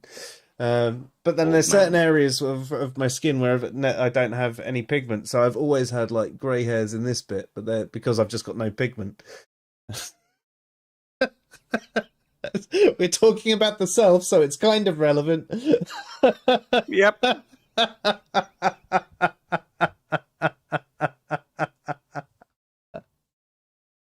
Intrigued Feline brings up Mulan. You're right, actually. I had only watched it for the first time a couple of months ago, as in the original Mulan. I haven't watched the new one yet, and it was definitely a lot better than I thought it was going to be. I don't know why I was ever turned off by it in the first place, but it was pretty cool. Yeah, Tarzan. You're right. I tell you what, one that is incredibly unrelated though. Tangled. Tangled is brilliant. And I don't know why it doesn't get rated higher than it does. Oh yeah, no, I love my Disney. Is the new Philip says the new Milan's terrible. So how did you feel about the old Milan and how do you feel about them in general? Much better than Frozen. Yeah, damn straight. I don't think Frozen was that good.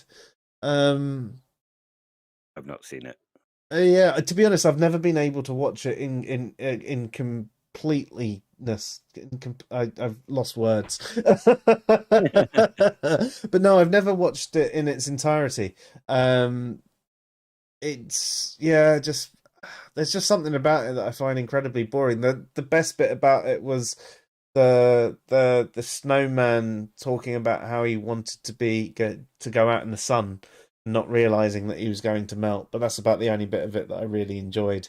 Um, One of my favorite Disneys is Black Hole. Black Hole. Yeah.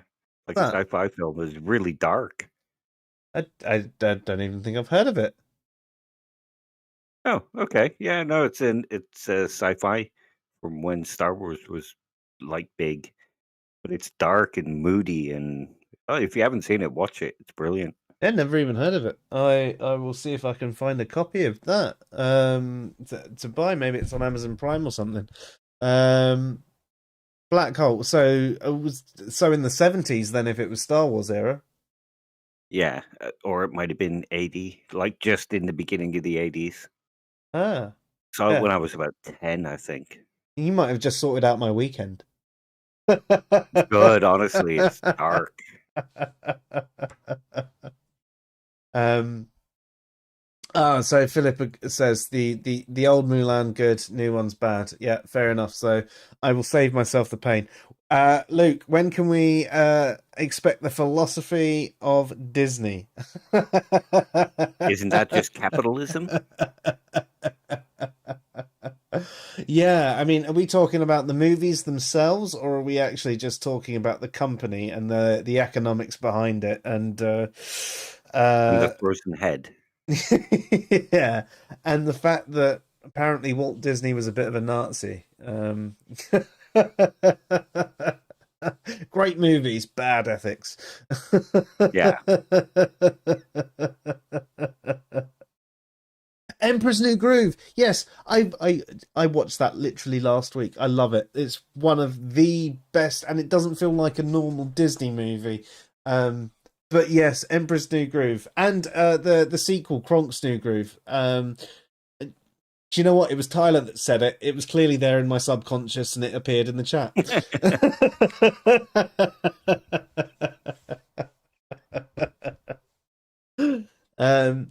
Yeah, definitely. Absolutely fantastic. Have you seen Emperor's New Groove?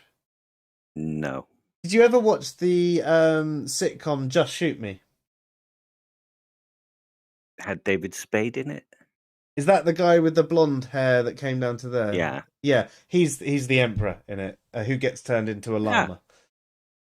Okay, I'll try and watch it. It is worth watching. It is definitely worth watching if you ever just want that sort of fun, feel good Disney sort of thing. Yeah. We've got Dumbo in the Jungle Book downstairs. As in the new ones or the old ones? Old ones. Old ones are brilliant. Yeah. A little bit politically incorrect now for Dumbo. Yes. You could say the same about the Jungle Book, really, couldn't you? In some respects, it's really difficult with a lot of the older stuff because where there's a lot of good intention there is that, yeah, there's certain I'm not stereotypes. really sure. Yeah, I'm not really sure naming crows with black stereotypes Jim Crow is, Yeah. honestly, or mistakenly racist. There's definitely something going on there. Yeah. Or the Song of the South is another one. Yeah, I imagine they've probably had to Disney World get rid of that ride that was based on that. I think they have, yeah. Splash Mountain. Splash Mountain was brilliant. I like the ride, but because it's based on the Song of the South, I imagine that. Oh, at least I think it was.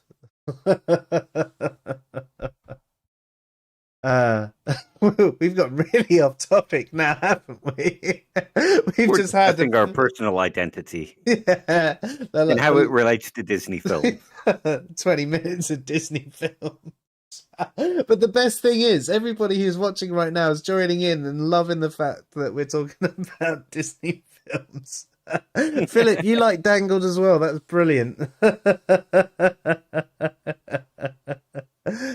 Oh, fresh air debate about best Disney films. I like it. There's clearly only one winner there, and that's the Jungle Book. See, that's the thing. We would. Oh, you're going to talk about Inside Out. Inside Out wasn't Disney, though, was it? I don't think Inside Out was Disney. I enjoyed it either way. Isn't it a Pixar? Was it Pixar? I'm not sure. I thought it was the other one. I thought it was DreamWorks or whatever it was. I'm mistaken. I can't remember off the top of my head. I'm just basing it off of the style of the animation. Didn't seem Disney. Oh, it was Disney Pixar. Okay, fair enough. No, you guys are right. I'm wrong. There's two of you now telling me I'm wrong. Okay. Like I said, I don't lie. I'm just wrong a lot.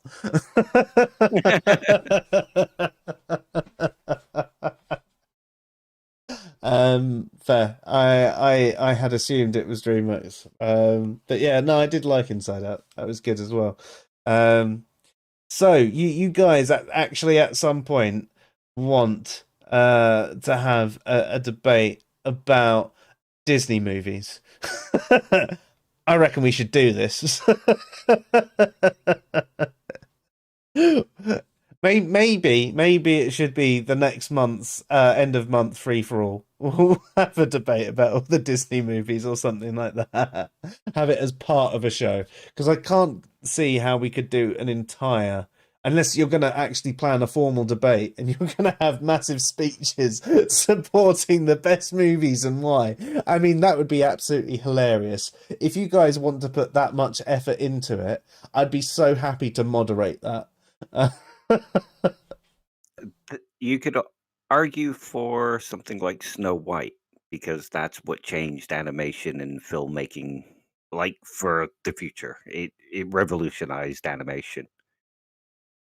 Yeah. And again, I mean, when they bring up Inside Out, you know, it's got things like about how your internal cognitive processes work. So it addresses certain issues there. There are so many different paths to take on that one. Yeah, we'd need someone scoring it as well. I think if we were to do this, I'll moderate it and tell people when they need to shut up, and you can score it. even if you don't agree with the outcome, I'm sure that you'll be fair to say you argued for your point better than they did. So you Oh, win right. it. I thought you meant write a musical score. Now that would be hilarious. Yeah. Watch Black Hole, and then you'll change your mind about the best Disney film. I will definitely do it. Intrigued Feline says, what about live action Disney movies like The Parent Trap?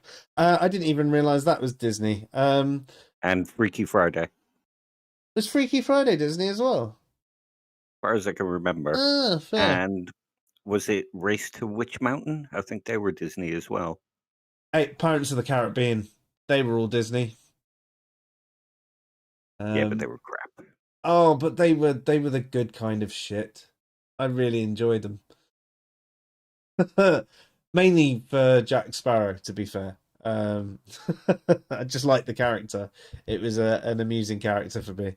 But yeah, I'd be better at debating horror films than I would Disney films.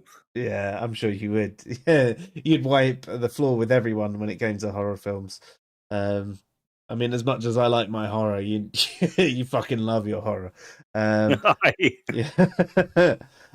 Philip says Wall-E must be mentioned as well. Yes. Now Wall-E was one of those ones where they did something so different with a film. There was no dialogue for about the first 20 minutes. Occasional advertisement talking in the background where you heard a few words, but there was no actual dialoguing going on, and they still made it interesting, and you were still so engaged with this little robot. So that would actually be a good piece to go with, to say how it is not necessarily the best, but one of the best for doing something so different. You could argue against it as well in certain respects by talking about how, well, the robot was basically just Johnny Five off of Short Circuit. It was just basically a stolen idea adapted to this thing and that. You know, different ways you can take it. So you can attack the idea about Wall-E as well as someone presenting the idea. It's a good one. It'd be a good one to bait. Well done. Bearded Heretic. Is Frozen bad? Yes. Debate done.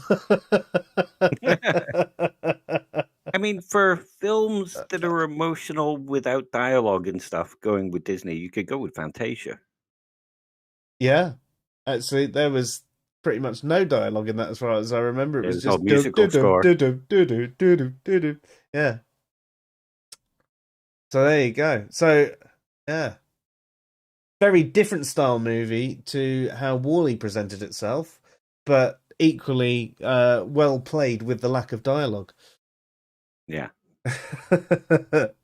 They're actually planning this out. If you read the chat, they're going to do 10-minute opening statements. Yeah, I can see it going past. Yes, Tyler. Yeah. Inside Out was the one with personified emotions. Yeah, brilliant.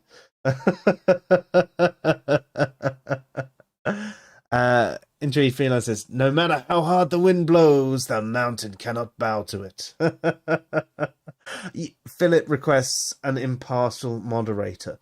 So if you were to have an impartial moderator, the closest that would come would probably be Martain, because he hates Disney.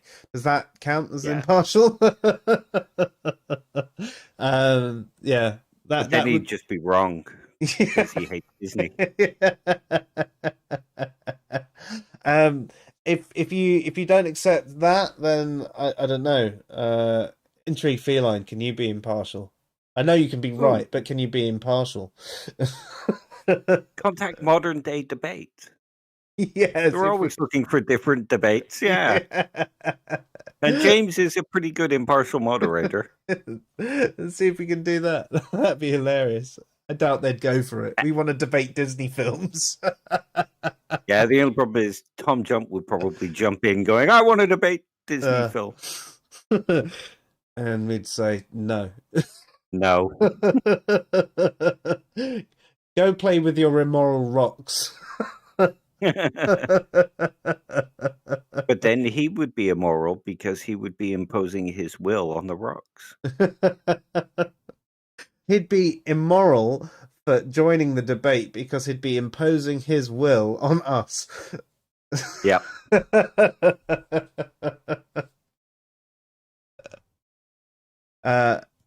But Philip's fine if the moderator agrees with him as well.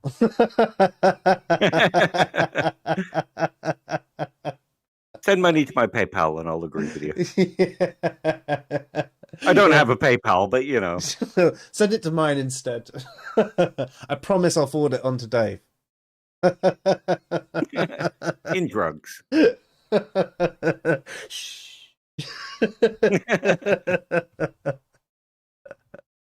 Well, I think we've gone. Oh, apparently, James isn't really a moderator. He doesn't moderate really. Oh, I guess he No, doesn't he do it just anymore. jumps in occasionally. Yeah. Yeah. Oh no, he does. It's just that he just sits there and watches the debate mostly. Yeah, He will jump in and interrupt people if it starts getting out of going hand. really But that's bad, about it. but yeah. Yeah. I think in some respects you almost need to let these things unfold, but I think, like we've had with a number of conversations, we don't really want too much of an heuristic style debate. And if we were to host a debate ourselves, we wouldn't want it to get heuristic. But the nature of debate is a little bit heuristic in itself, isn't it, really? Because you Yeah. are defending a position or arguing for a position. Yeah. You also have to remember that he enjoys his super chat money. So the more drama like it is, the more argumentative and like sort of rough it is, the more people are going to tune in just to watch the dumpster fire. Therefore, the more money rolls in, the more viewers roll in. Yeah. No, you're right. Yeah. So it probably wouldn't work having someone like that then, because it would just end up being incredibly dramatic. As Intrigue Feline says, she thinks that the job of a moderator is to help guide the debate, as in to make sure it doesn't get onto tangents. So basically the opposite of every single one of Dave and I's streams. What are you on about? I'm always on topic. I just change the topic as we go along. But yeah, I mean, I think you're right though, that there has to be a sort of formula to a debate. You've got your opening statements, then you've got your defending of your position, your attacking of the other position, and those sort of things that go forth. But as you say, you don't want it to go too far off piece. You don't want it to start committing fallacies and straw manning each other, sort of thing, and keeping it on track. There is going to be a little bit of leeway going one way or another, but at least keeping it down this pattern rather than here, like one of the streams of Dave and me. Yeah, but we don't ever claim to be sticking to a topic. No. Or debating a particular topic. No, exactly. We say we're going to start with this topic, and who the fuck knows where we'll end up. Yeah. I mean, that was one of the problems with the John Maddox and Randolph Richardson debate. James, the moderator, didn't keep it on topic. He just allowed it to become this argument over what words mean. See, there's no point in really spending all of your time arguing over semantics. I can think of, in a debate, if you're actually having a debate, unless you're actually going to have a debate about the definition of a particular word, iron out what definitions you're going to use at the start, or have the moderator say, these are the definitions we're using, talk about it. Yeah. I mean, in the case of that argument between John Maddox and Randolph Richardson, they were debating Randolph's position. So really, they should have just gone with how Randolph was defining the words, however poorly that is. Yeah. And they could have addressed it in so many different ways from that. I mean, they could have essentially done what we did with our article. And not our article, when we read his site, and just gone, here's the problem with him defining it this way, and da-da-da-da-da. Here he's contradicting himself. Here he's doing a bait and switch. Here's this, here's that, here's that. And then you've addressed it. You've at least got your grounding point. This is our topic, and this is all the stuff that's coming across it. Yeah. So that particular debate, though, do you really think it really isn't worth us covering? Was it that poor? I mean, we could cover some of what Randolph said if we wanted to. Is it going to be any Because different from what we covered when we covered off his site? Yeah, it would be slightly different Okay. because he makes arguments about doubting. Anytime someone presents you with a belief, doubting it is rational, and doubting your beliefs is always rational, and things Yeah. like that. Yeah, we did bring that So, up on Tuesday, didn't we? yeah, so we Yeah, could cover stuff like that. yeah. Perhaps we should actually do it as is doubt always rational, and then maybe just reference a couple of clips rather than focusing on the debate. Actually, just talk about doubt and rationality, and just Yeah, have those clips as part of it. and get Philip on the stream if he's got time, because he Damn watched it straight. as well. Yeah, and I'm completely ignorant to it because I haven't had time. um, and to be honest, I certain people like Randolph and like Aaron Ra when their videos pop up, there is part of me that just goes no. The well has been poisoned so much for me that I can't even justify clicking the play button, and I know that is somewhat fallacious, but I also know their position on the topics based on the title, and I go, I can't get into this again because I know what I'm like, and I will spend ages obsessing over this and writing these really long paragraphs about why they're wrong. And frankly, I know they're the sort of people that won't listen, so why waste my time? Well, one of the reasons I kind of like doing it is because I know whatever they're discussing and arguing will filter through to the atheist community, and that's what the discussions will become if I ever get involved in them. Yeah, no, and it makes sense too. But from that respect, a lot of the community will just take what they say as, yeah, they know what they're talking about. So atheism is just a lack of belief, and rocks are atheists, and is that an absence of belief because Randolph said so, and Yeah. uh, as Bearded Heretic said the other day, our atheist community is so fucking weird. And it Yeah. really is. One of the problems, we'd almost do better if it was more institutionalized like a religion, because at the moment we have this dogma that people say is not dogma. It's true. And people don't accept it, and you got these arguments from authority that they say are not authority, but they know what they're talking about because they know this stuff because they're atheists. Oh, it's just fallacy after fallacy, and just poor thinking and terrible logic skills, weak epistemology. All in all, it's just incredibly frustrating. Well, that's why I liked Philip's thread today. It was kind of funny. His April Fool's thread about Oh yeah, atheism being it's a conclusion, not a belief. yeah. And you had people in there going, yeah, damn right. It's a conclusion, not a belief. That's why babies are atheists. Yeah, because babies conclude things. Yeah. Yeah. Well, do you know what? Before I actually saw Philip's thread, I saw Steve take that meme and post it in a group on Facebook, and it's one that recently renamed its name to Intelligent Atheists and Theist Discussions or something like that, and all of the responses just made me go, oh. Every single one of them. And it was absolutely awful. And then I jumped onto Twitter after that, and I saw that Philip had posted it before Steve had done it, and I went, that's where he got it. Yeah. It was hilarious. And so there were some theists that made some really crazy comments as well that was kind of amusing. Oh, I need to catch up on that. Yeah.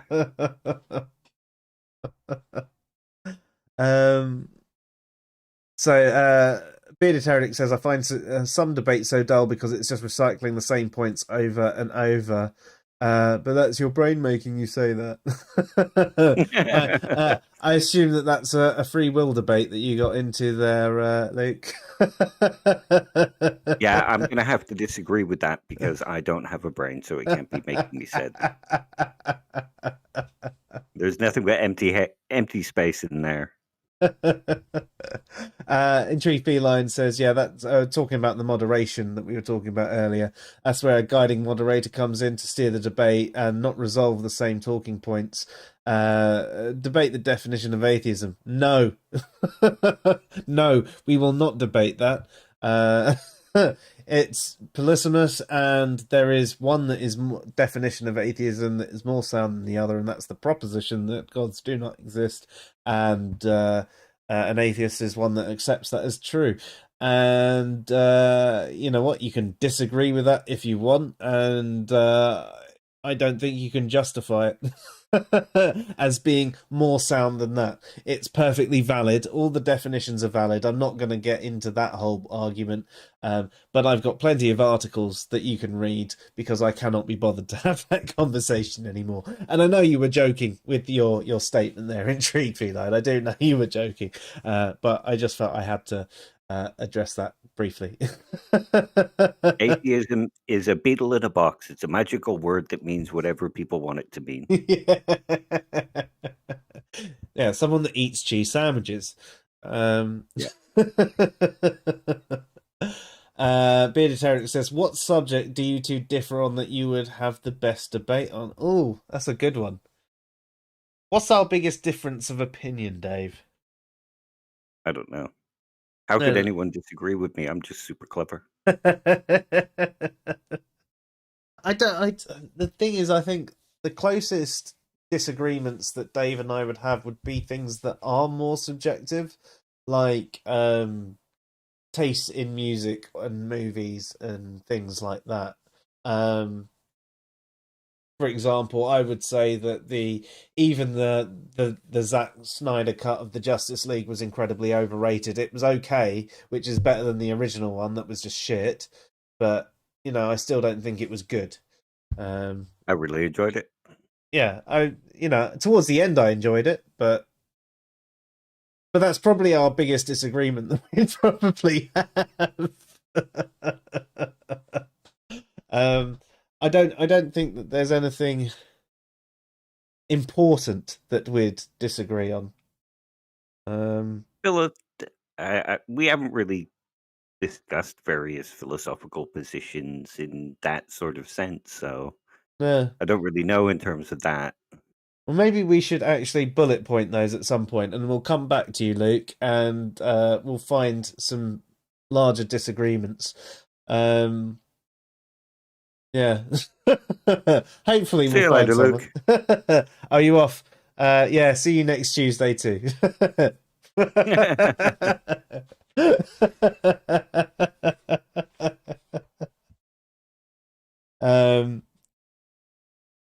Yeah, sorry, just carrying through the chat as well. I think a lot. Mr. Serious says, I think a lot of people aren't prepared to have the conversation. Kid gloves with the dumb arguments could go a long way to those just parrot what they've heard from others. Yeah, I mean that's pretty much every conversation I have on the internet. Well, I had a message from Chris Mann on Twitter earlier. Oh yeah. And I said I'd have a discussion with him on Discord, possibly not this weekend, but the weekend after. And it's discussing his logical debate style and the stuff in his videos. So we might have disagreements on his stuff. And we could have a discussion as in you and I. Yeah. I mean, it's possible. It's possible. I doubt it. I think maybe we'd disagree with his position in different ways. Yeah. But you never know. I might think he has some good points to make. But from watching, I'm thinking I might record the conversation and we could post it as like a bonus material on the Answers and Reason YouTube channel. I mean, if you want, I can always record it as well. If you wanted, I could just do it as a live stream, just a random one-off. and I could Yeah. just sit there and whatever you want, really. Well, he said he wants to get that out there, so I figure we could encourage it and help him out. Yeah. I think the way you do it as well, and the way you might point out some of the issues. I mean, you remember his 3-part thing. I think I only watched the first of the 3-part thing, and That's what he wants to discuss. Yeah, so I remember the first part of the 3-part thing was so painful I didn't watch the other 2 parts. Yeah, I've got to go back and rewatch them because I can't really remember much of it. It was, I just remember it being painful. But yeah. So just carrying on with it. Oh yeah, Bearded Heretic addresses the intelligent atheist and theist discussions. I hate that. Yeah. Yeah. I'm also in another group called Intellectual Philosophy and Discussion. Debate and philosophy. Yeah, something like that. And it's really not. I mean, I don't regard myself as an intellectual anyway, but and that's sort of how I judge these things. And when I don't regard myself as an intellectual. I know there's tons of people who are far more intelligent than me that I would regard as an intellectual. And when I see the people in this thing, and there's mass spam of really dumb, derogatory, offensive, insulting responses, talking about people's imaginary friends and stuff like that, I just go, this is intellectual discussion, is it? Really? Insulting someone by this sort of way. And I find nearly every group out there that talks about, oh yeah, we're intelligent atheists or intelligent theists or intellectual discussion, it really much isn't. And it also makes me cringe about our name as Answers in Reason, because I feel like I look at all these other groups and go, oh shit, we've told people that we can find answers in reason, and if we actually look at these other groups that claim to be intellectual, maybe we don't find answers in reason as well. Maybe we need to change our name at this point. And I mean, that's why we go with the Fresh Air Sci-Fi stream. Yeah. I don't claim to be an intellectual. I barely claim to be intelligent. Yeah. Apparently, Philip's saying that post, his joke post, is his most popular tweet now. 90% of the likes on it are unironic, and so many of them are retweeting it and taking it seriously, which is both hilarious and depressing. Yep. That basically sums up the atheist community, which isn't a community when most of them respond. Isn't it? Yeah. Yeah. There is no atheist community apart from the community of atheists. Yeah, it's fucking ridiculous. I think we should probably put a pin in it there, though, Dave. I mean, it's been a fantastic discussion. It's gone really off piece. It started with the self and your article, and I really enjoyed it. And we ended up chatting about Disney for about half an hour, which was absolutely fantastic because I love Disney movies. And I was surprised to find so many people in the chat like them too. And to the point where we're probably going to have a debate about Disney movies at some point in the future. It's going to be my most favourite stream we'll ever do. A whole new world. Yeah, that's the only thing I fast forward through Aladdin. That was a painful song, that one, wasn't it? Yeah. Okay, I have a debate for why Disney movies are crap. The sequels. Ooh, yeah. Pretty much every sequel for Disney has been crap. Though the third Aladdin was redeeming. The second... Oh no, that wasn't Disney. Dan Castellaneta as the genie just fell flat. Yeah. And then in the third one, it was Robin Williams again, and it was good. Was it? Oh, yeah. I skipped it because I thought it was just going to be Dan Castellaneta again. It was Robin Williams, which is what made it better. Yeah. That's why the second one sucked. And the second one, the animation on the second one was awful. Yeah. But It's like yeah, 12 frames a second or something. yeah, absolutely awful. Mr. Sirius says some groups claim titles of intelligence for pride, ego. It's good to check ourselves from time to time. Hard to tell whether or not we fall into this sometimes. I think we all do fall into it. Sometimes we do. Yeah, But it's human nature. it is human nature. But I think you're right with the atheist community, especially, and the skeptic community, the atheist skeptic community. There is this badge of honor for why they're an atheist, why they're a skeptic, without actually really addressing it further than that. You know, the Lactheists want to be an atheist because of the title and because of what they think it represents, someone who is smart and rational. And the skeptic who wants to be a skeptic for similar reasons. And I think that side of the internet atheist skeptic community is what makes it a bit shit, to put it bluntly. So yeah, and one of the things that can be intimidating by it is because there is this big group think. You can join online and be that individual style atheist skeptic, and you might be a better atheist slash skeptic in that regard, and be dogpiled by other atheists for thinking slightly differently, and end up going, okay, no, you guys must be right. It's like I said before, when I first joined the internet, and I was basically told by every atheist that no, it's only a lack of belief, and I went, oh, okay, you guys must know. You guys must know. You know more about this than me. There's a load of atheists here who are saying something different. So, you know, okay, I guess that's all atheism is. I guess I was wrong. And I had no other point of reference at that point in time.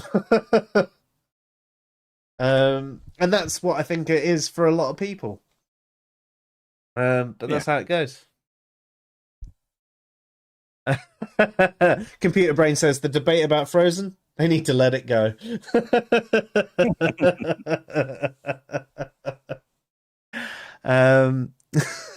Yes.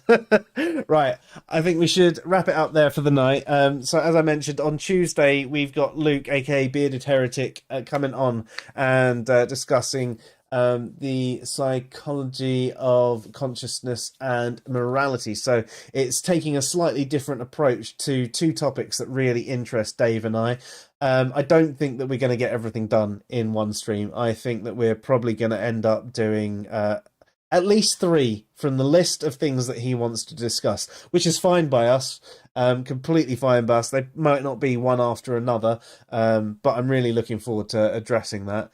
Is there anything else that you wanted to address tonight before we go, though, Dave? Yeah, apologies for all the bad grammar and the spelling mistakes and that. No one cares. That's why we've got Intrigued Feline on the site having a look, and she can occasionally correct our articles for us. She mentioned her thesis was 50,000 words or something. You have my sympathy. My dissertation was only 16,000, and that was enough. Yeah. Fucking hell. Yeah. Although I suppose our entire site might almost come up to her thesis. Yeah. Yeah, that's crazy when you put it in those terms. I mean, we've got what, 6 years of articles, and we might be up to the same word count as her thesis. Fair play to you. Yeah, that's it. When I get round to my PhD thesis, when I do the PhD, it'll probably be about 50,000 or 60,000 words. So I'm going to go to her for help. Yeah, do it. Right, well, that's it for us tonight then. Thank you everybody who has watched. Thank you everybody who has caught the rerun as well. It's been absolutely fantastic. Look forward to seeing you next Tuesday and having Luke on with us. You've been watching the Fresh Air Sci-Fi stream, and I'm Joe. And I'm Baloo the Bear. He's the king of the swingers. Ooh. I'm gonna be a mighty king, so enemies beware. Well, I've never seen a king of beasts with quite so little hair. Gonna be the main event, the good king was before. I'm brushing up or looking down, I'm working on my raw. We'll see you next Tuesday at 8 p.m. GMT. Oh,